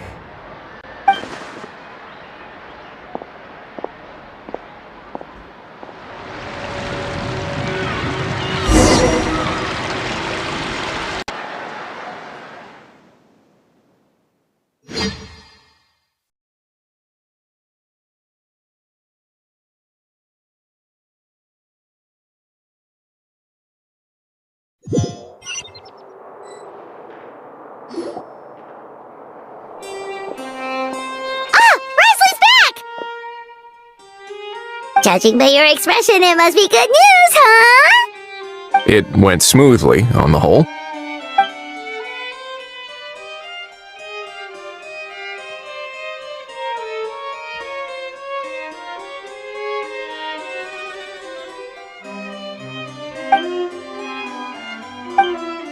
So basically, we hold off until Argento and the other party have set up the next stage of the transaction. Then we plan our next move. Patience will be key. I get that. It's like hunting. I'm just not sure the other party will take the bait so easily. Well, if he didn't need the money, or if he valued self-preservation over making a profit, he could have walked away as soon as the contraband was brought to the Palais Mermonia. On top of that, although he hasn't shown his face yet, he seems to have no followers or accomplices, and he's relying on an extremely limited set of options to push the deal along. So, if you ask me, he seems like someone who cares a lot about his image and has a somewhat high opinion of himself, but lacks any real ability. I almost get the feeling that if he misses out on this opportunity, he won't have any other way of making money. His every move is like a spin of the roulette wheel, hoping that the ball will land exactly where he wants it to. Or, I don't know. Maybe he'll cut his losses and vanish into thin air, and our efforts will have been in vain. At least Natlan will get the stolen relic back, so it won't have been for nothing. In that case, let's hope his arrogance stays in play. Everyone, I have just briefed the Marechaussee Phantom on the situation. As soon as there are any further developments, we will act without delay. When that time comes, we will be relying on your help. We'll be waiting for the good news!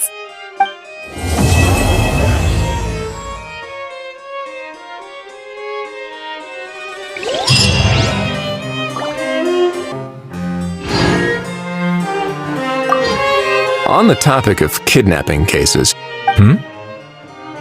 how exactly do we define the subject of a kidnapping? According to the regulations, I mean. Aside from humans, do pets count? What about sentient non-human beings? Of course, melazines go without saying, but what about a being like a cuckoo? I am surprised that you are unfamiliar with the legal provisions on this matter. If I knew all the laws like the back of my hand, I wouldn't have ended up in the fortress of Meripede, would I? That is no laughing matter, Wriothesley.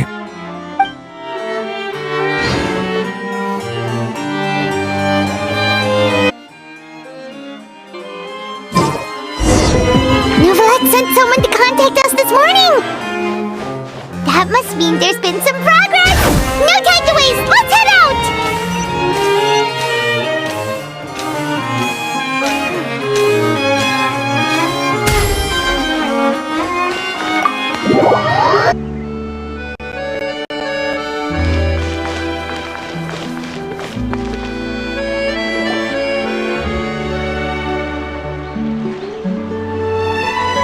Hey everyone! We're not late, are we? No, you're just in time. Well rested, I trust? A great way to stay energetic, certainly. We received word from Mr. Argenteau yesterday, confirming the time and location of the transaction. It'll take place this afternoon, and it turns out it'll be somewhere we all know pretty well, too. The Film Fantasyland restaurant. Oh, really? Huh. He sure does like that place. Seems like you share our concerns, Traveler. Indeed. Capturing someone in a crowded event venue will be much more challenging than in an open area. The criminal might try to blend in with the crowd, or even escape by taking hostages. In light of this, we've had to make additional preparations. As soon as we received the news yesterday, we began coordinating with the Marechaussee Phantom and the Special Security and Surveillance Patrol. We'll be deploying lots of undercover agents on site. If things go south, the safety of the civilians will be our top priority. Of course, fingers crossed, everything will go without a hitch. I noticed a bunch of familiar faces from the previous case, like Captain Chevreuse of the Special Patrol, so I'm feeling optimistic. We'll trust your instincts, then. Oh, yeah, and by the way, we've also been in communication with Miss Lapine Pauline and Miss Navia. The Spina di Rosula will provide support within a controlled scope, so there's no need to worry. The only potential issue is with Miss Escoffier. You know what, that might not be such a bad idea. All right, no more jokes. Miss Escoffier has made it clear that she doesn't want her restaurant to suffer any losses as a result of this operation. But, well, I have a feeling things might not go quite as smoothly as she hopes. To be honest, we shouldn't have dragged you into this in the first place, and it's caused you quite enough trouble already. The Fontainian authorities should be able to handle the rest from here.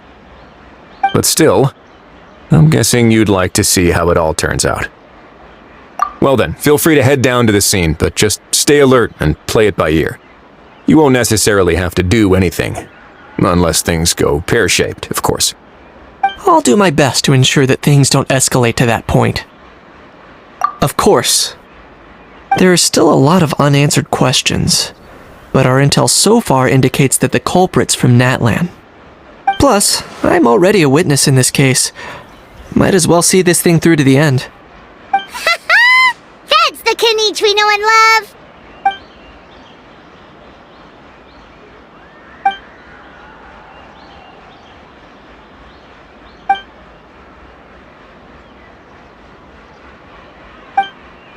Well, that's enough of the small talk. The operation's scheduled for the afternoon. If we're quick enough, we'll even have time for a few cups of tea before we leave. Oh, and let's grab something to eat too! Can't work on an empty stomach, you know. And rooting for you! It's a very important job. Alright, I'll head over to the venue now. Ahal's been harping on for days now about this event-exclusive meal he wants to try. Guess I might as well shut him up sooner rather than later. See you in a bit. I look forward to hearing how it all goes.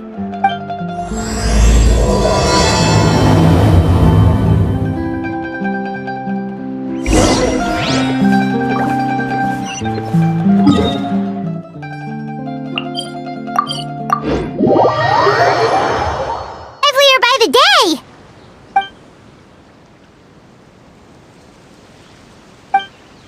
Traveler, Paimon's getting kinda hungry. Let's go check out the restaurant menu, shall we?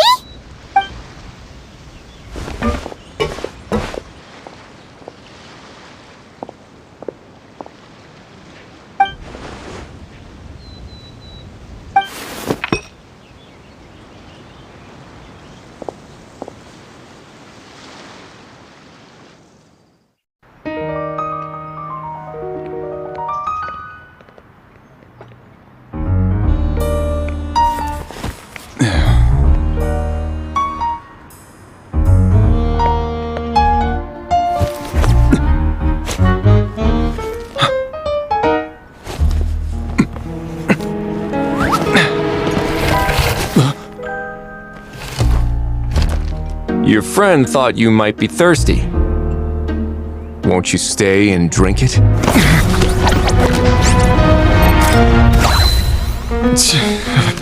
I tend to steer clear of drinks left out in the open.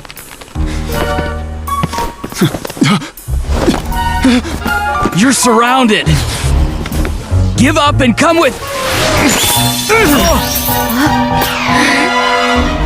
You lousy swine! No! Stop right there! Oh, look! A surprise performance! Wow! How lucky we are! Quick, take a photo! After him!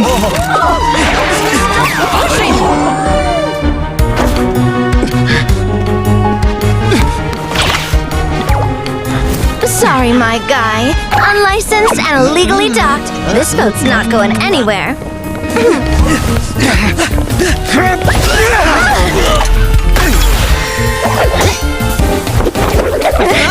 Quick! Don't let him get away! Be careful! Amazing! Lowly worm! No one flies higher than the almighty Dragon Lord! Who's stealing my fun? Ah, you again! You're driving me crazy! Oh, wow, Bravo!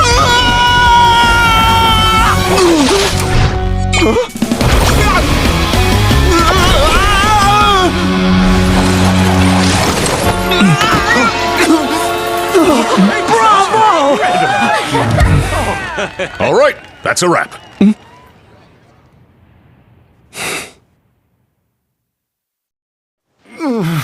Unbelievable! You can't just drag someone around like that! Such blatant disregard for human life! I'm gonna sue the living daylights out of you! Will you now? I think I did you a favor by pulling you away from your audience. Saved you some face at the very least. As for whether you were facing up or down along the way, well, that was your decision, wasn't it? Why, you...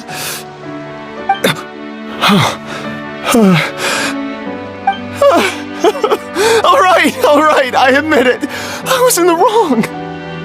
Oh, of course I know the difference between right and wrong, but I had no choice. I desperately needed the money. I was an expert on ancient relics. Not only did I have a successful career, but a happy family too.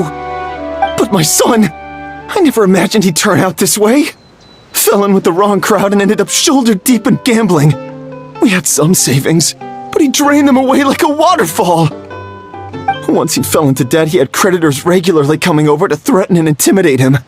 I'm his father. How could I just stand by and watch him suffer like that? Oh, my son is about the same age as you are. If only he could have turned out more like you. That's the only reason I needed the money. Please, believe me. You... Please, kid, I'm begging you. Help me. I see you're from Natland too. That makes us brothers. Please, have mercy. I still have a chance to help my son straighten himself out. But only if I get back. If I go to prison now, he'll be doomed, I tell you, doomed! And isn't standing together and fighting for a better future what families do? Our fate is in your hands, young man. Please, have a heart. Something wrong, Kanich? Gone soft, have we? I don't believe a word you say. Wriothesley had you just about figured out. You're a gambler. Pure and simple. A gambler? Me? Nonsense! I told you, it's my son! First of all, are you really from Natland? You've been keeping tabs on the gun's whereabouts this whole time. You should have recognized at least one familiar face by now. On top of that, the way you threatened to sue me? Spoken like a true Fontanian, if you ask me. Huh? What kind of logic is that? I can't explain. I actually grew up in... I don't want to hear another word. Ahau, here's your chance. Shut someone else up for once. The moment I've been waiting for. Eat this, scumbag! Being a compulsive liar is one of the hallmarks of a die-hard gambler. I bet you're just a Fontanian pretending to be from Natland.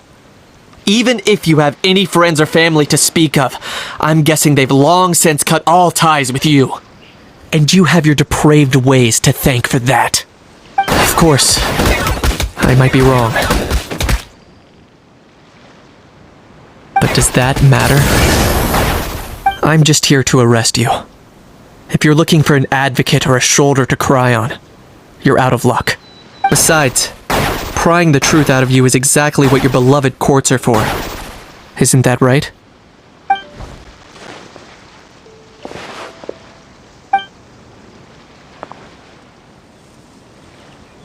Many thanks.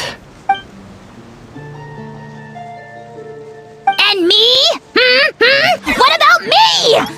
So rude. You should be bowing down in gratitude to the almighty Dragon Lord.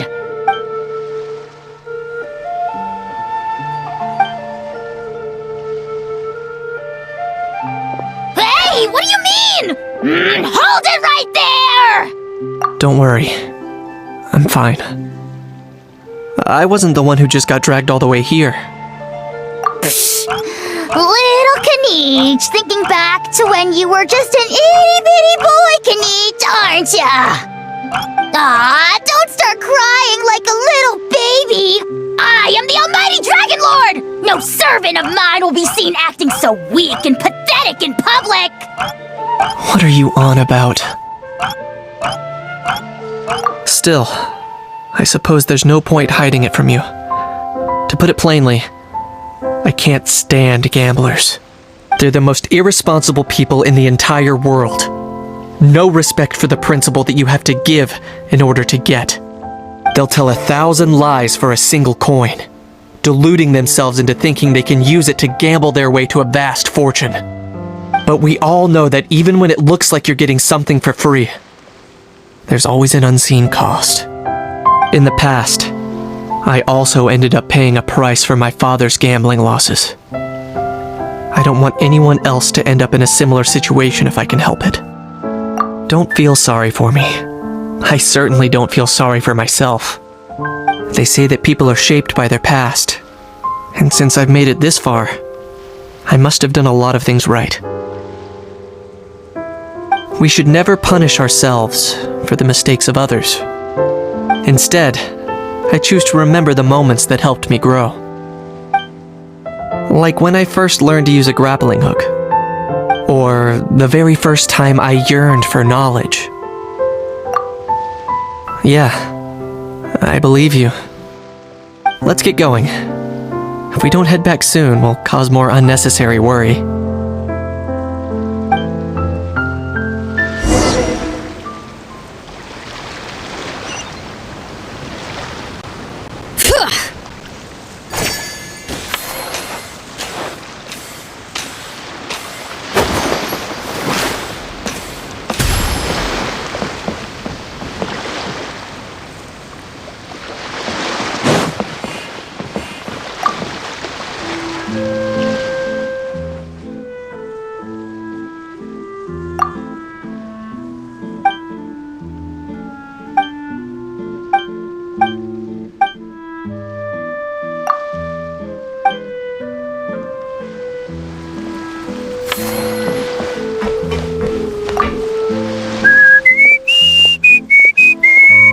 In a good mood, I see.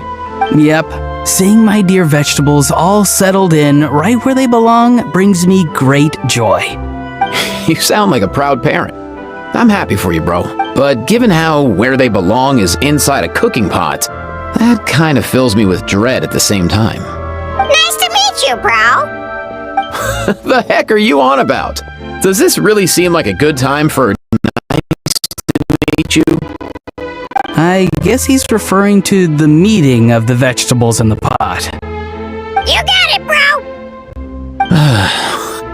Honestly, right now, I'm not sure if I should be worrying about your definition of nice to meet you or investigating whether you and Kakuku share some kind of telepathic bond.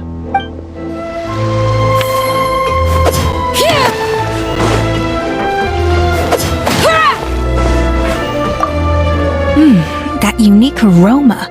I wonder how you'll inspire my cooking this time. All right then, I'll just go with the flow. It's about time for a fresh new flavor.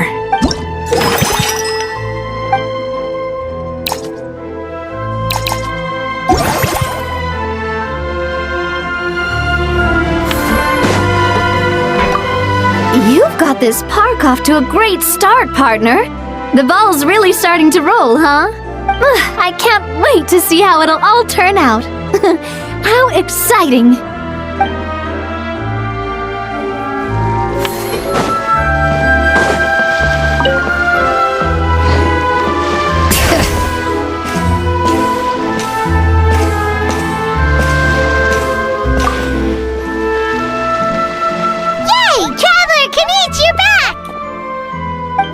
Chevra's taking the criminal away! She looked pretty pleased with herself. Haha! So after so much running in circles, turns out he had no fight in him, huh? Guess running away was the only trick up his sleeve. Oh, also, Risley said to let you know that he's already left. He went to report back to the Palais Mermonia.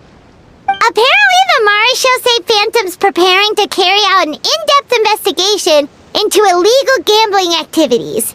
Sounds like they'll have their hands full. Anyway, that's for the Palais to worry about, not really our concern.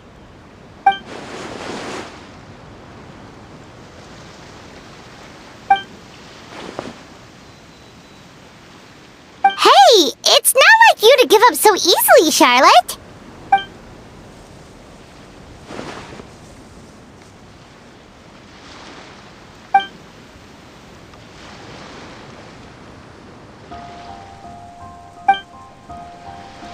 Make sure you pick the best shots of Paimon.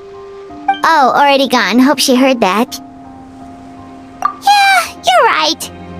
But what took you all so long to get here? Did something happen?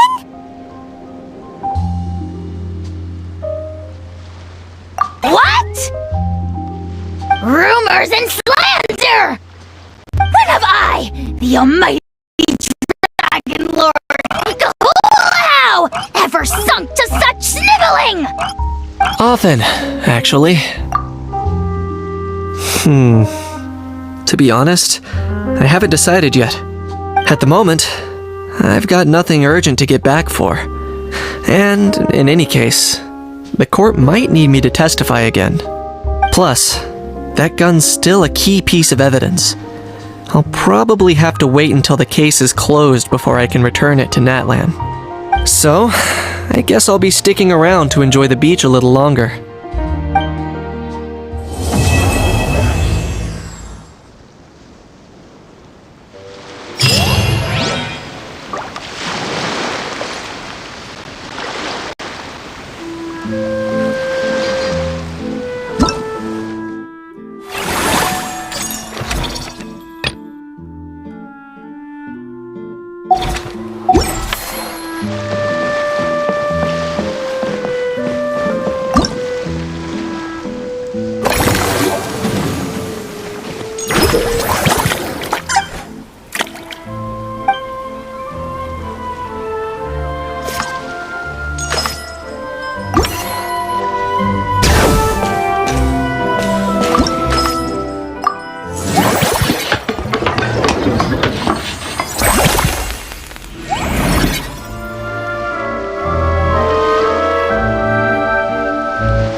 Bring it!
We should take a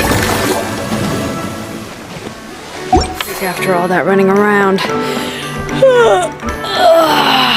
Yeah, let's rest here for a bit.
is that?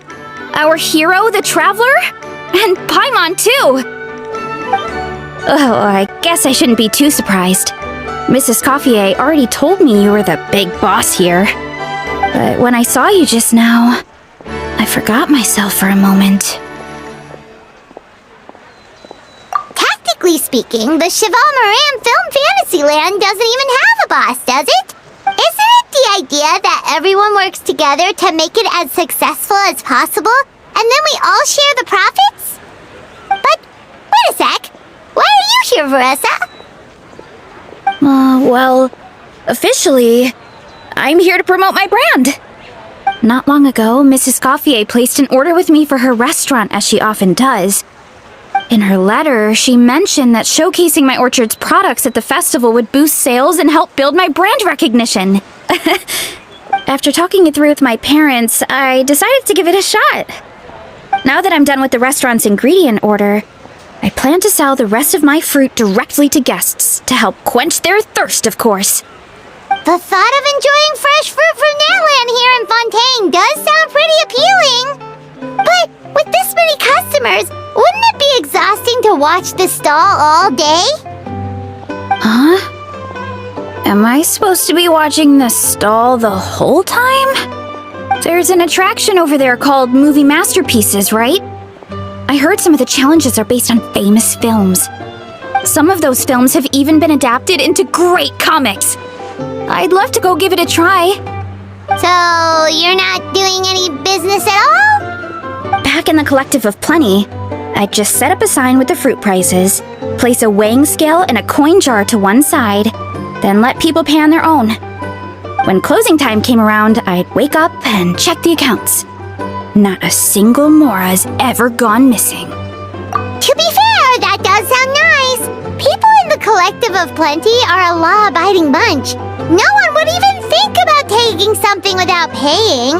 Makes sense that tending your stall wouldn't take too much effort.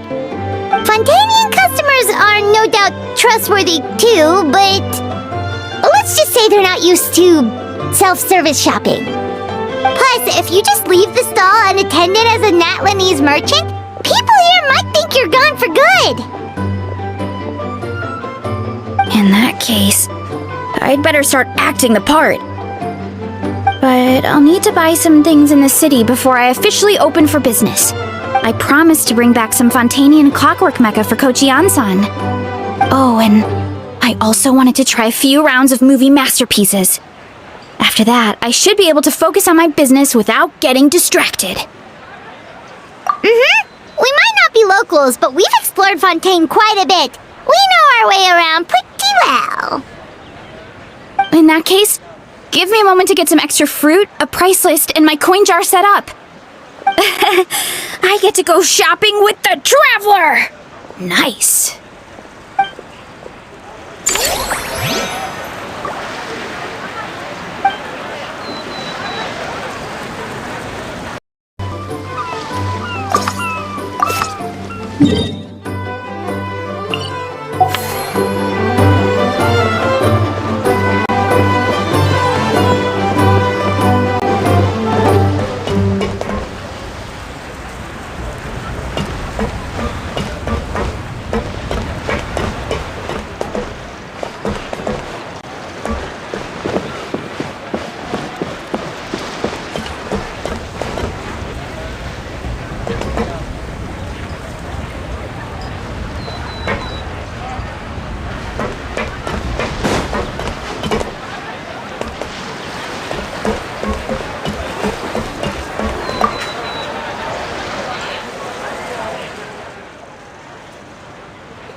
Us? Wait, but Paimon hasn't seen Linny anywhere!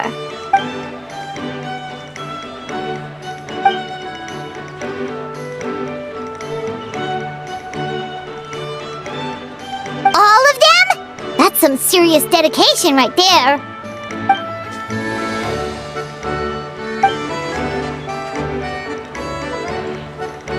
Paimon had no idea Linny was so into horror films.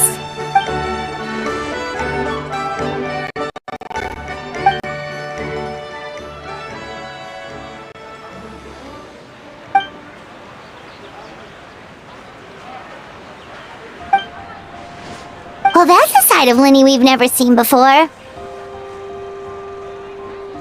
Don't even think about roping Paimon into this!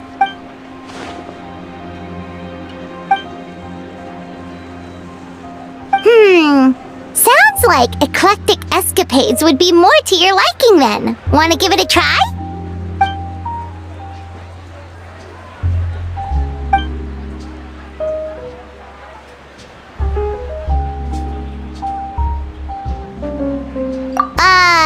Is that really that entertaining?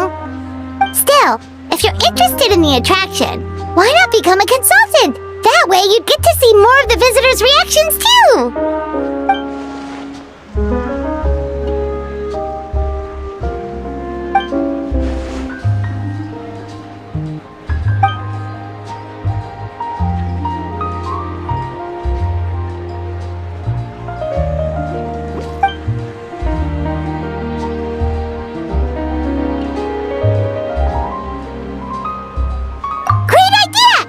Get Linny on board, the Cheval Moran Film Fantasyland will be even more popular than it already is.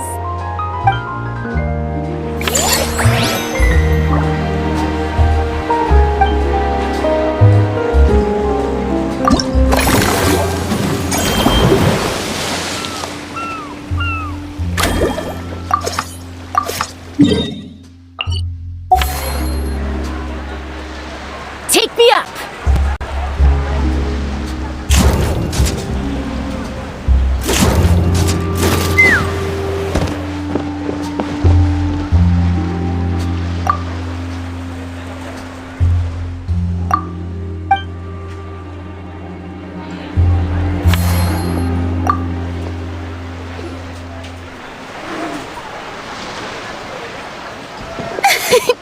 Why, hello there, traveler, Paimon. I sensed your enthusiasm from a mile off. You were so bright, I could have taken you for an opera singer in full falsetto. Furina, you're finally here! Thank you. I am just as thrilled to be here as you are to have me. More seriously, I'm not the star this time. That's you two, alongside all the creators sharing their passion for film with the world. Honestly, when I was first asked to approve the plans, I thought this would just be a small event. I never imagined that the Cheval Moran Film Fantasyland would expand to this scale so quickly. Yeah, thinking back to when we first arrived, it really has all come together in no time. At this rate, who knows? Someday it could become as iconic as the Fontanalia Film Festival itself. And we have the two of you to credit for much of that.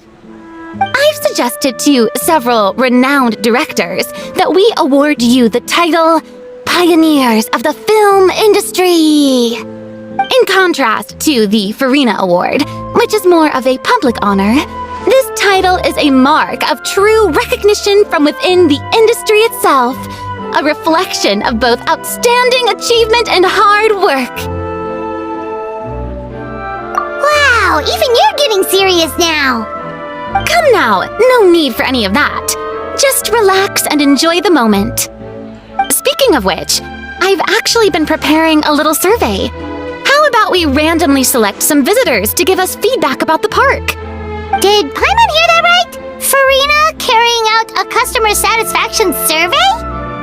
Well, given that it bears the name of my dear friend Surintendant Cheval Moran, isn't it only natural that I conduct a bit of research on her behalf?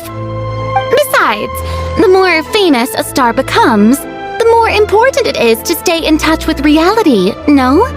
Plus, it's amazing how much you learn just by listening to other people's take on films. Paimon always assumed celebrities just get their assistants to handle everything for them. But it sounds like it's actually pretty hard work.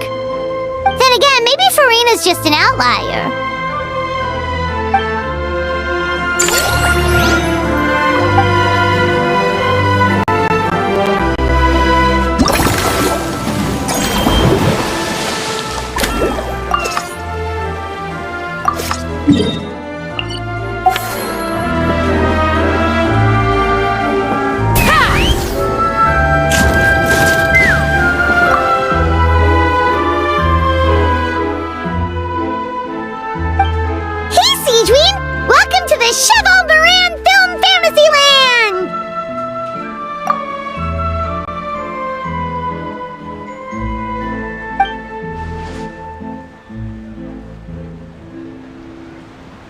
your encouragement leaves Paimon feeling even more motivated than ever.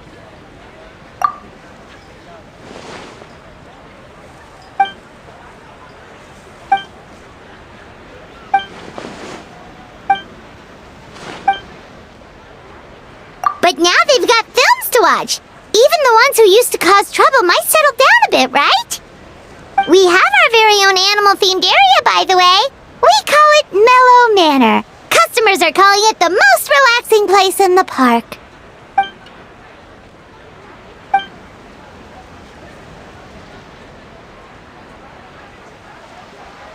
Oh, you mean we could invite Sigewinne to be a consultant at Mellow Manor?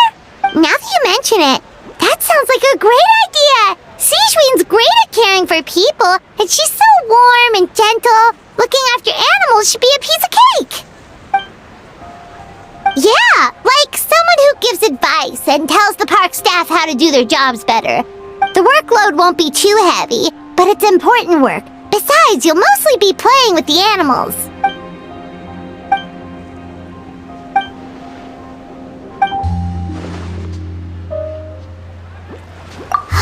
With Sigewinne on board, Mellow Manor's gonna be even better than before! Paimon has a feeling our revenue's gonna shoot through the roof!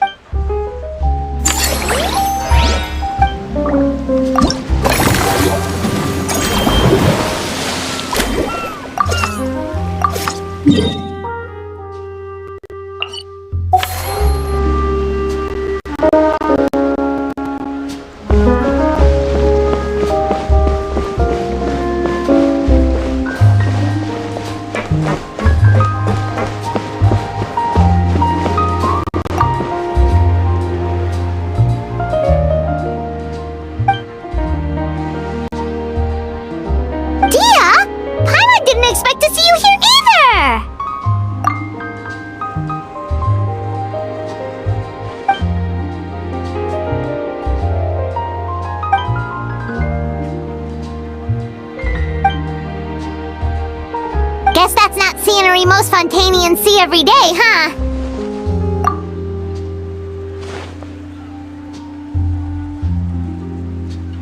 Wait, aren't fight scenes supposed to be as realistic as possible? Surely the more punches that land, the better.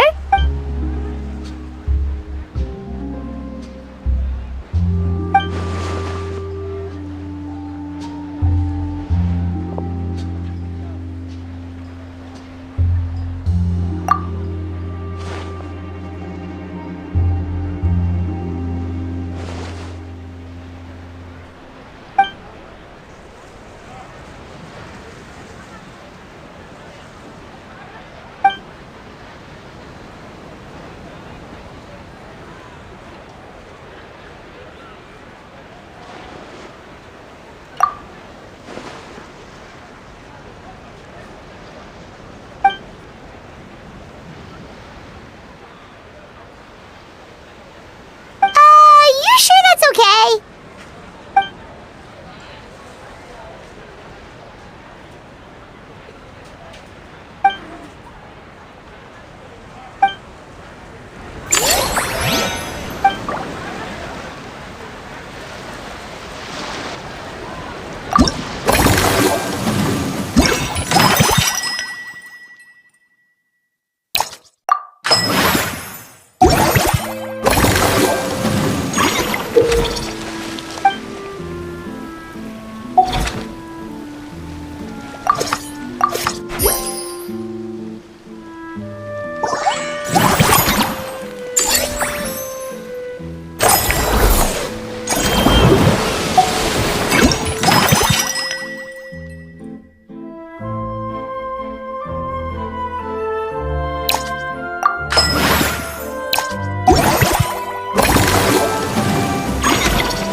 Exactly, but none of them believed me.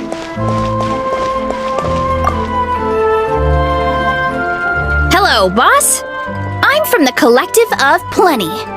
You might recall receiving a letter from us requesting you to design some components.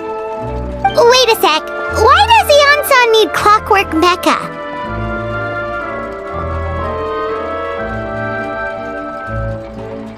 Nothing like that. Our coach just wants to fine-tune her gym equipment so people can target different muscle groups more easily. She mentioned something about a rowing machine to focus on back muscles, as well as a pec deck and a leg press machine. The parts that connect the ropes and weight plates wear out easily, but they need to be strong. So Coach Yan-san thought she'd give Fontanian Clockwork Mecha a try. It all sounds so technical. When did fitness turn into some kind of complex engineering problem? To be honest, I don't really get all the details either. But if it works out, I'll be sure to train according to her revised method. And if it doesn't, we can always stick to the good old methods. If you're interested, I can show you a few beginner exercises the next time you drop by our tribe. You'll be able to smash the records without even breaking a sweat. I know it.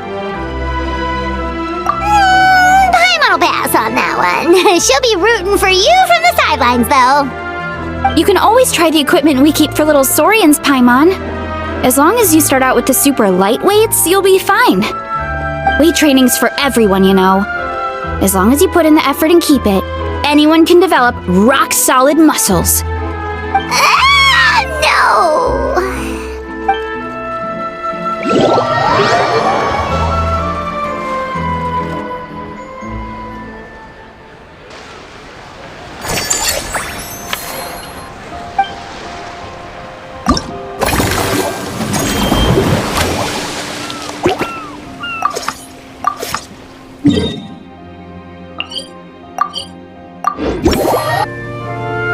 Let's fly!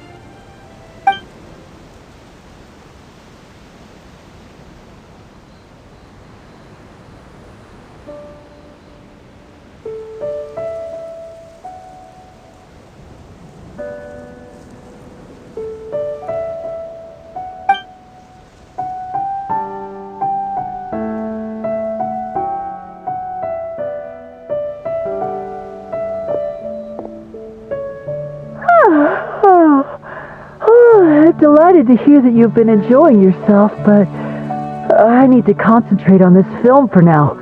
Those animal assistants will have to wait. I just need a little more sleep.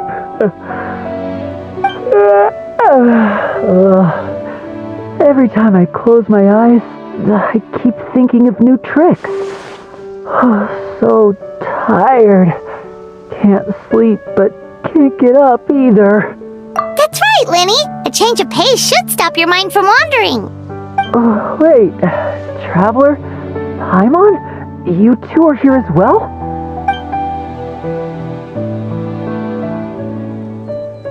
In that case, count me in. Not just for my own sake, of course, but to support my friends. Just give me a moment to freshen up.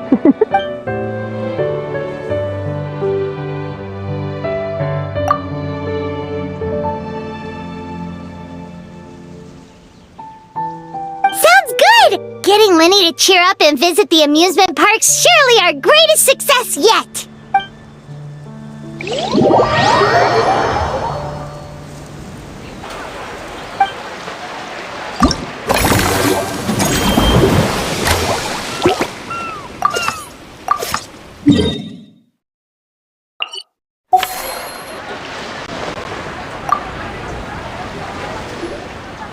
There we are, all set to go. Now, let's take a stroll nearby and randomly pick out some visitors to ask a few key questions.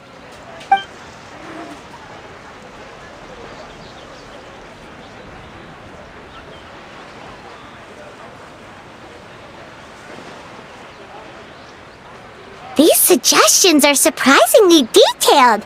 Choosing film prototypes, recreating the scene cutting process, Budget management for costumes, makeup, and set design? Oh, Paimon's head is spinning. Why is everyone so professional?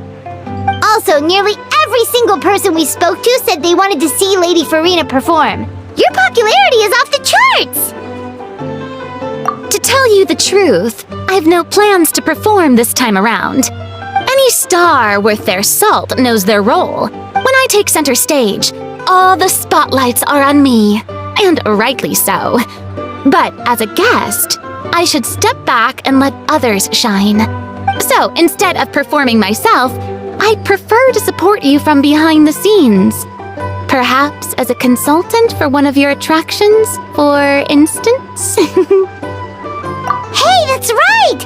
Movie Masterpieces is all about film expertise. There really would be no better candidate than you! Oh, wonderful! Then I shall give this role my very heart and soul. Once I've had a moment to prepare, we can meet up for a slice of gâteau from my pâtissière suprême before we get started.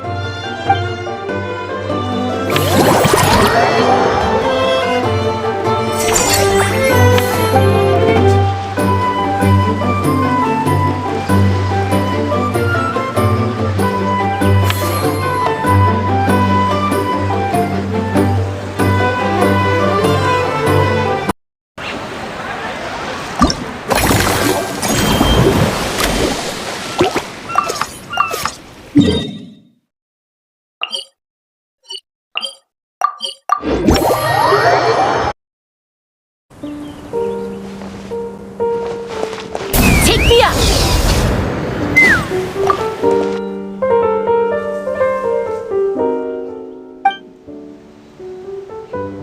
Forget health issues. Paimon wouldn't be surprised if she could actually chat with the animals once she's done reading. Oh, wait, head nurse, please don't go. Phew, boy, am I glad I caught up with you. One of the inmates has become obsessed with those magical mouse munchies from the animated films you've been showing them, and tried making some himself with 3 days' worth of welfare meals. He ended up giving himself food poisoning, with symptoms we've never even seen before. Please, we need your help.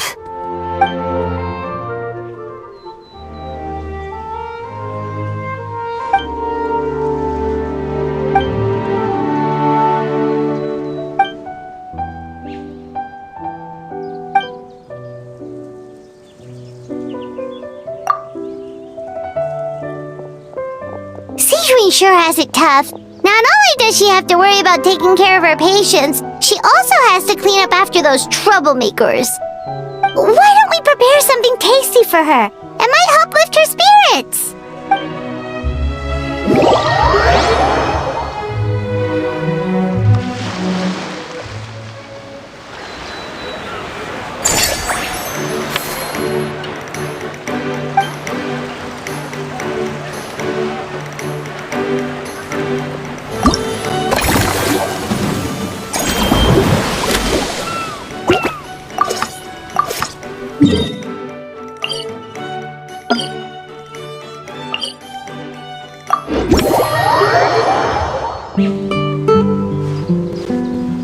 Let's fly!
delicious. But how come you seem so familiar with this bar when it's your first time here? Paimon's never even heard of the drinks you ordered us.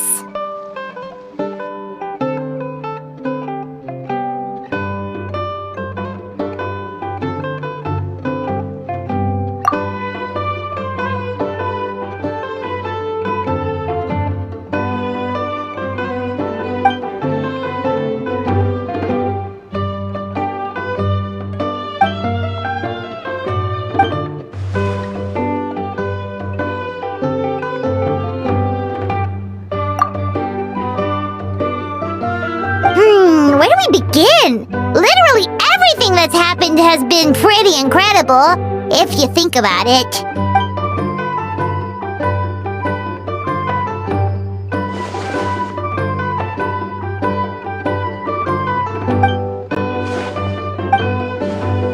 Huh? So we could become mercs too?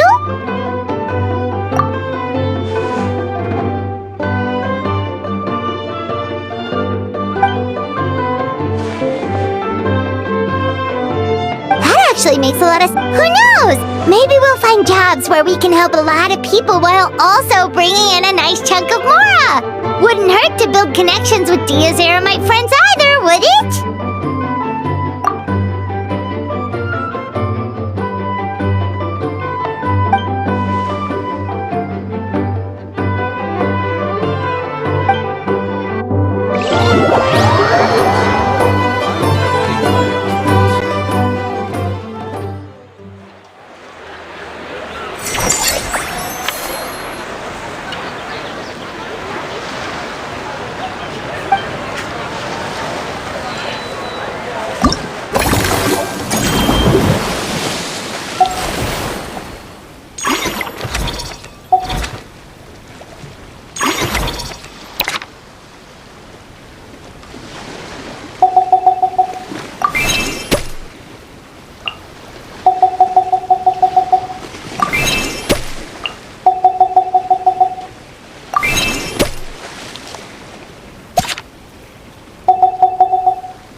Show off how fast I can run.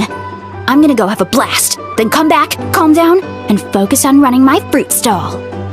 That's right! Last thing you'd want is to get too absorbed in having fun, then suddenly realize you're starving because you haven't eaten anything for hours.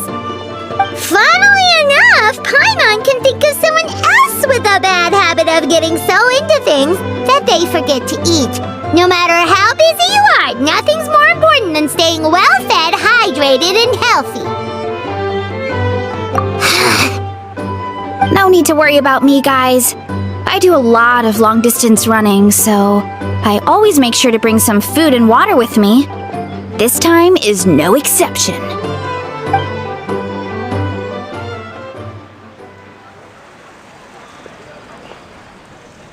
Woohoo! That was incredible! How was it? Did you get through all the levels? It was amazing! Not only did I get a super high score, but I also checked up on every homage to the original films, and even recreated several iconic scenes starring comic book superheroes. I'll focus on doing business this time round, but if there's ever another event like this, please let me know as early as possible. I want in! Yep. You know what? We should let you design the levels! I'm sure all the fans will be thrilled! That would be great! Anyway, back to business. Time to focus on my fruit stall. I'm gonna make a name for my orchard in Fontaine.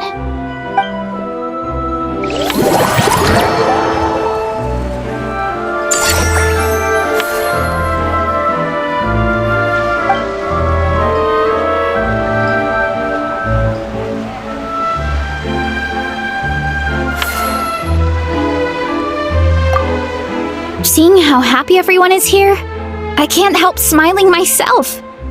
Would you like some fruit? Feel free to take some.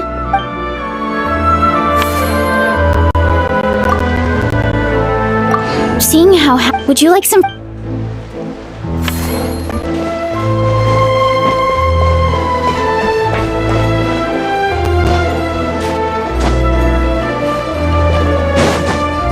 Take me up!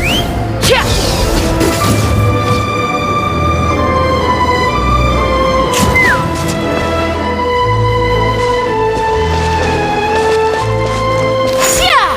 Let's fly!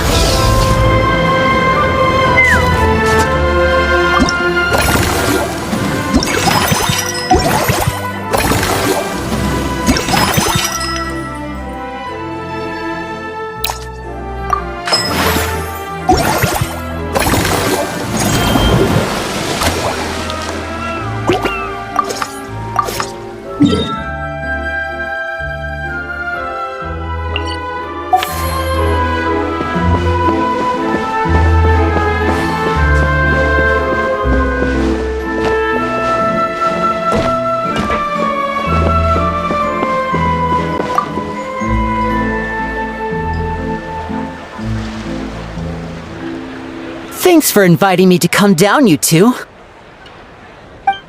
I must say, I feel like a new man after visiting the park and seeing all those adorable animals. Seems like Lynette has her eye on some great potential animal assistants, too.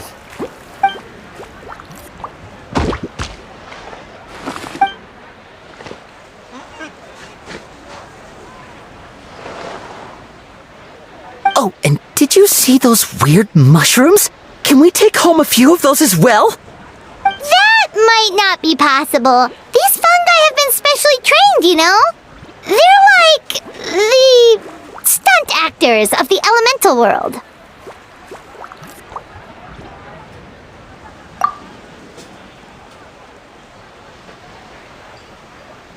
Are you sure about that?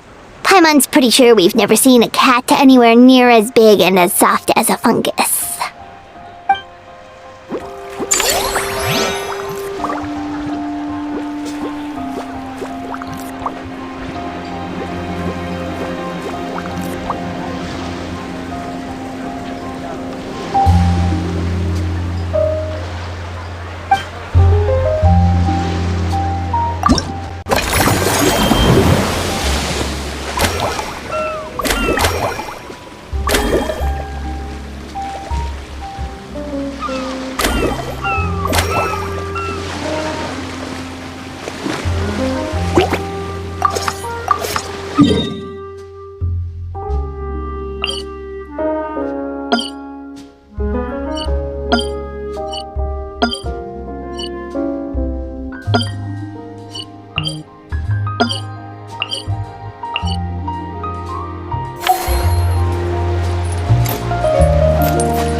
Amazing as ever.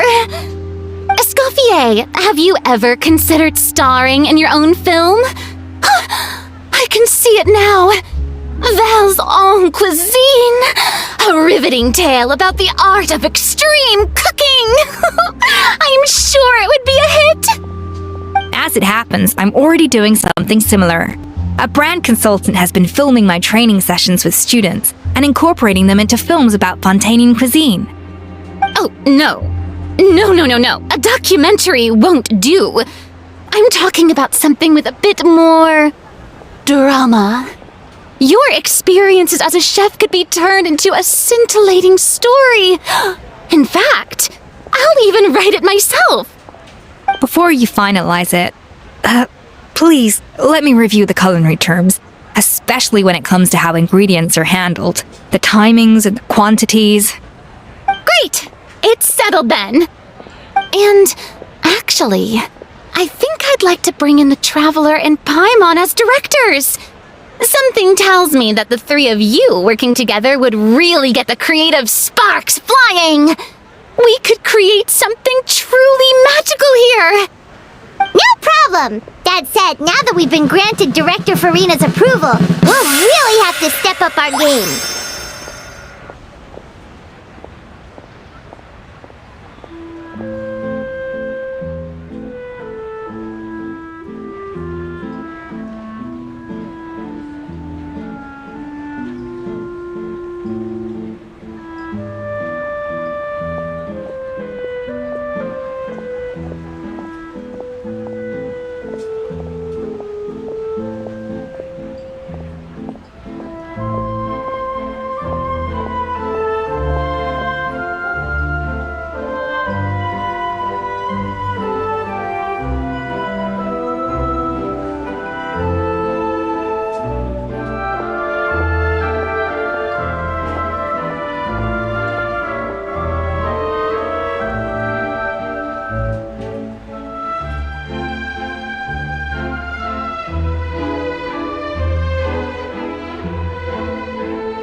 Simply exquisite.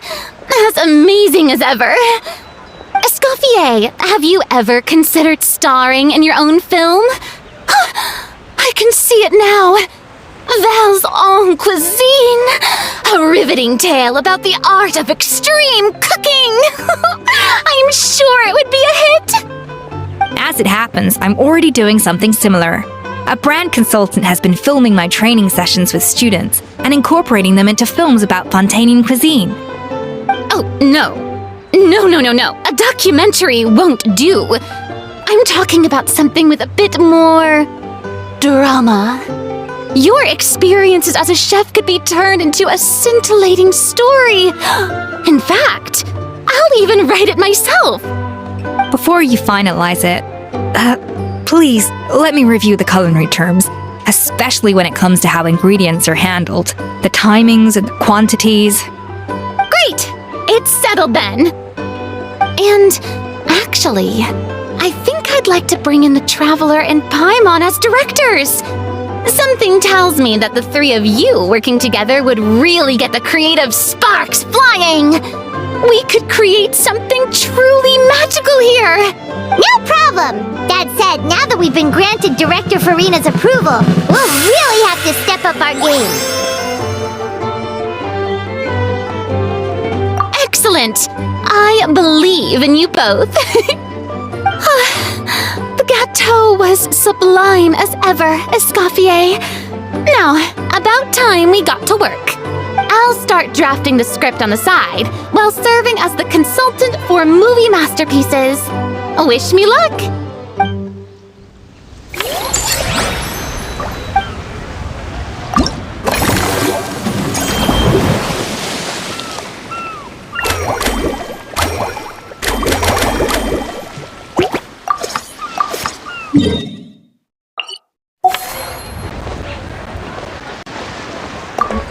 A truly great adaptation must capture a film's core themes and seek to convey the inspiration that lies behind them. The 3 attractions are certainly all up to par, and I trust that you'll be able to make them better still.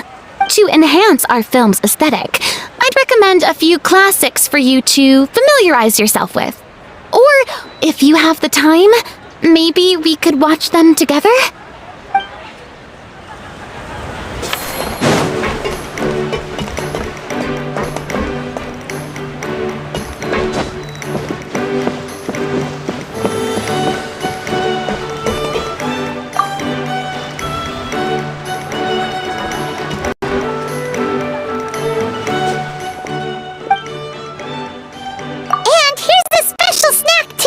Hope it gets your strength back up.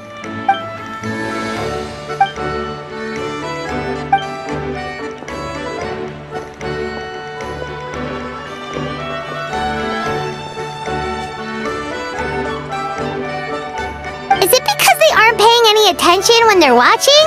Or is it some rebellious mentality? A whatever you tell me not to do, I'll do it just to prove you wrong type of thing?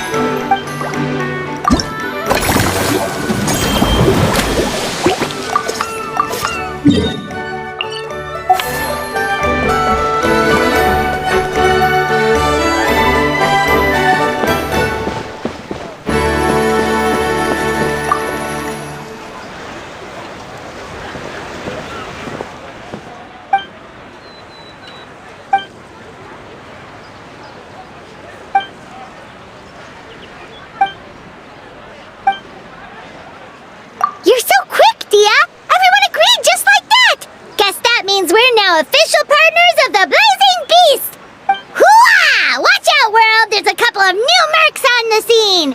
Maybe Paimon should give herself a proper mercenary name.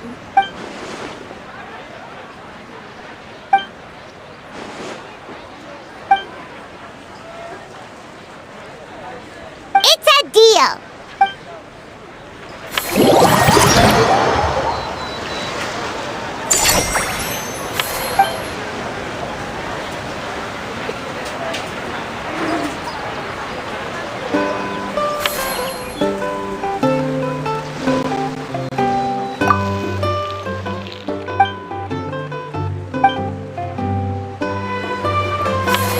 Let's fly!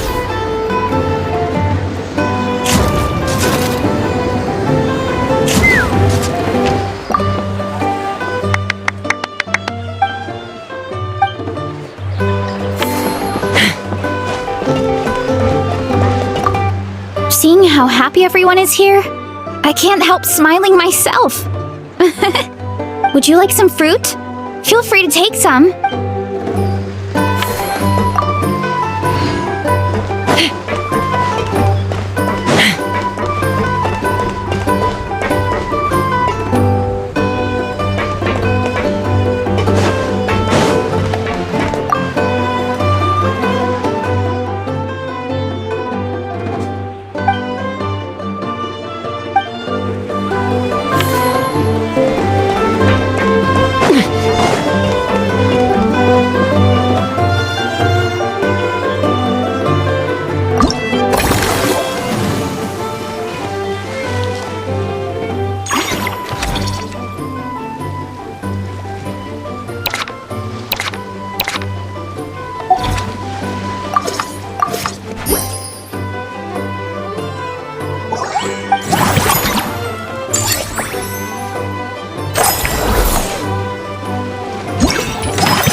when you lose your way, gaining some altitude.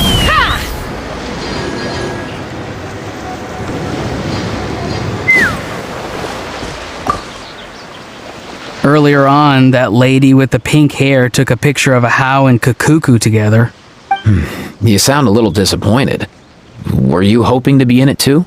I was at first, but after seeing how awkward a How looked, I figured I wouldn't really fit in. And you didn't think of sharing this any sooner? I'd have cuddled your neck and smiled for the camera! Anything to get out of being in the same frame as that thing! Really? Well, no worries, you still can. Come here, give us a hug. I hope your face is ready, because it's about to get flame roasted! I got your back, bro!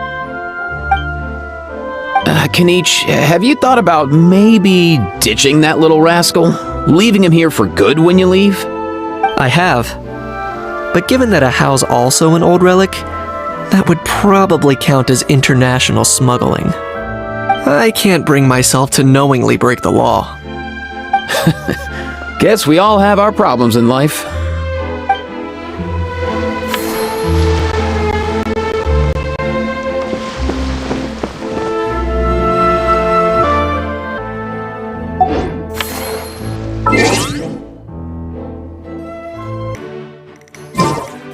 I'd have lost myself long ago if I allowed... Take me up! Now that things have reached this point, we should add... A pinch of salt? A dash of pepper, actually. Brilliant. Huh? You two aren't talking about a new dessert menu by any chance, are you? Not desserts. Oh, we're talking about the script. Oh, my dear partner, photographer, rookie director. Our creativity must keep up with the overflowing enthusiasm of our fans. There's no room for dull scripts on my stage. Plot twists should strike the audience like a cloud of pepper, leaving them sneezing in surprise. Achoo! The same logic applies in catering. I once heard Miss Emily mention that pepper could be used in perfumes. Perhaps I could find a way to make it work in desserts too. A peppery kick to complement the delicate sweetness of cream, perhaps. Wow, the two of them seem to be working together so well! I'm struggling to imagine what a pepper cake would taste like, though. Well, well, what do we have here? Escoffier's making a new cake? Oh, how exciting! When it's ready, do let me know. I'd love to try it. Is it just Paimon, or does it seem like everyone's even more enthusiastic now that they've finished their work? Why shouldn't they be? When your hard work pays off, that's when you should celebrate. It's like a batch of fresh macarons. You should never let fear of sweetness stop you from adding all the filling you please. After all, if there's ever a time to pile on the sugar, it's when you're making macarons. Pile on the sugar! Pile on the sugar! And why are we piling on the sugar? Lapine Pauline, you're here! Is it ready? Of course! It all went according to plan. Huh? Were you off on some kind of important task? I was indeed. Please accept this.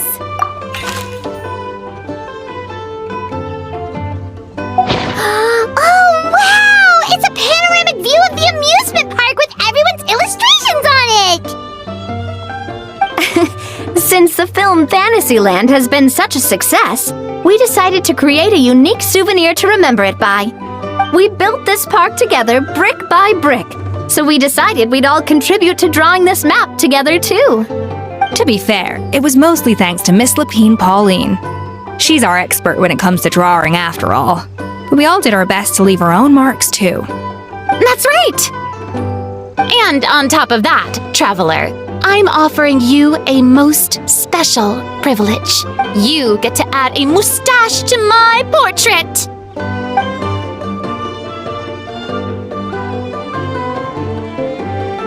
Bolognese sauce flavor.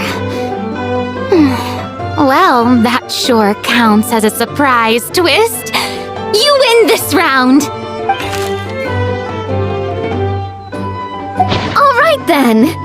Now that you're the proud owner of this commemorative map, you can draw as many different flavored mustaches on it as you like. Sounds like a pretty tasty map. We'll look after it well. Great! Your satisfaction is our #1 priority. Everything's all in order. Now it's time to relax. Forget about work and just enjoy the park.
Let's fly.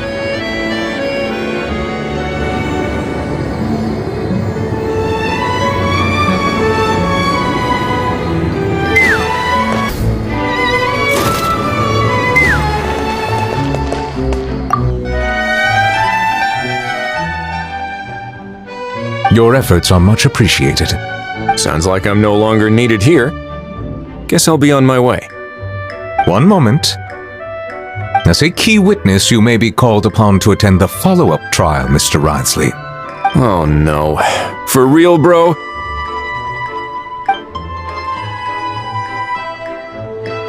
But sorry.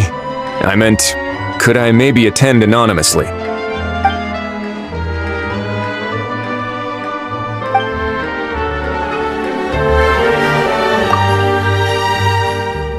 Your efforts are... Sounds like I'm no longer... One moment. As a key witness, you may be called upon... Oh no. For real, bro?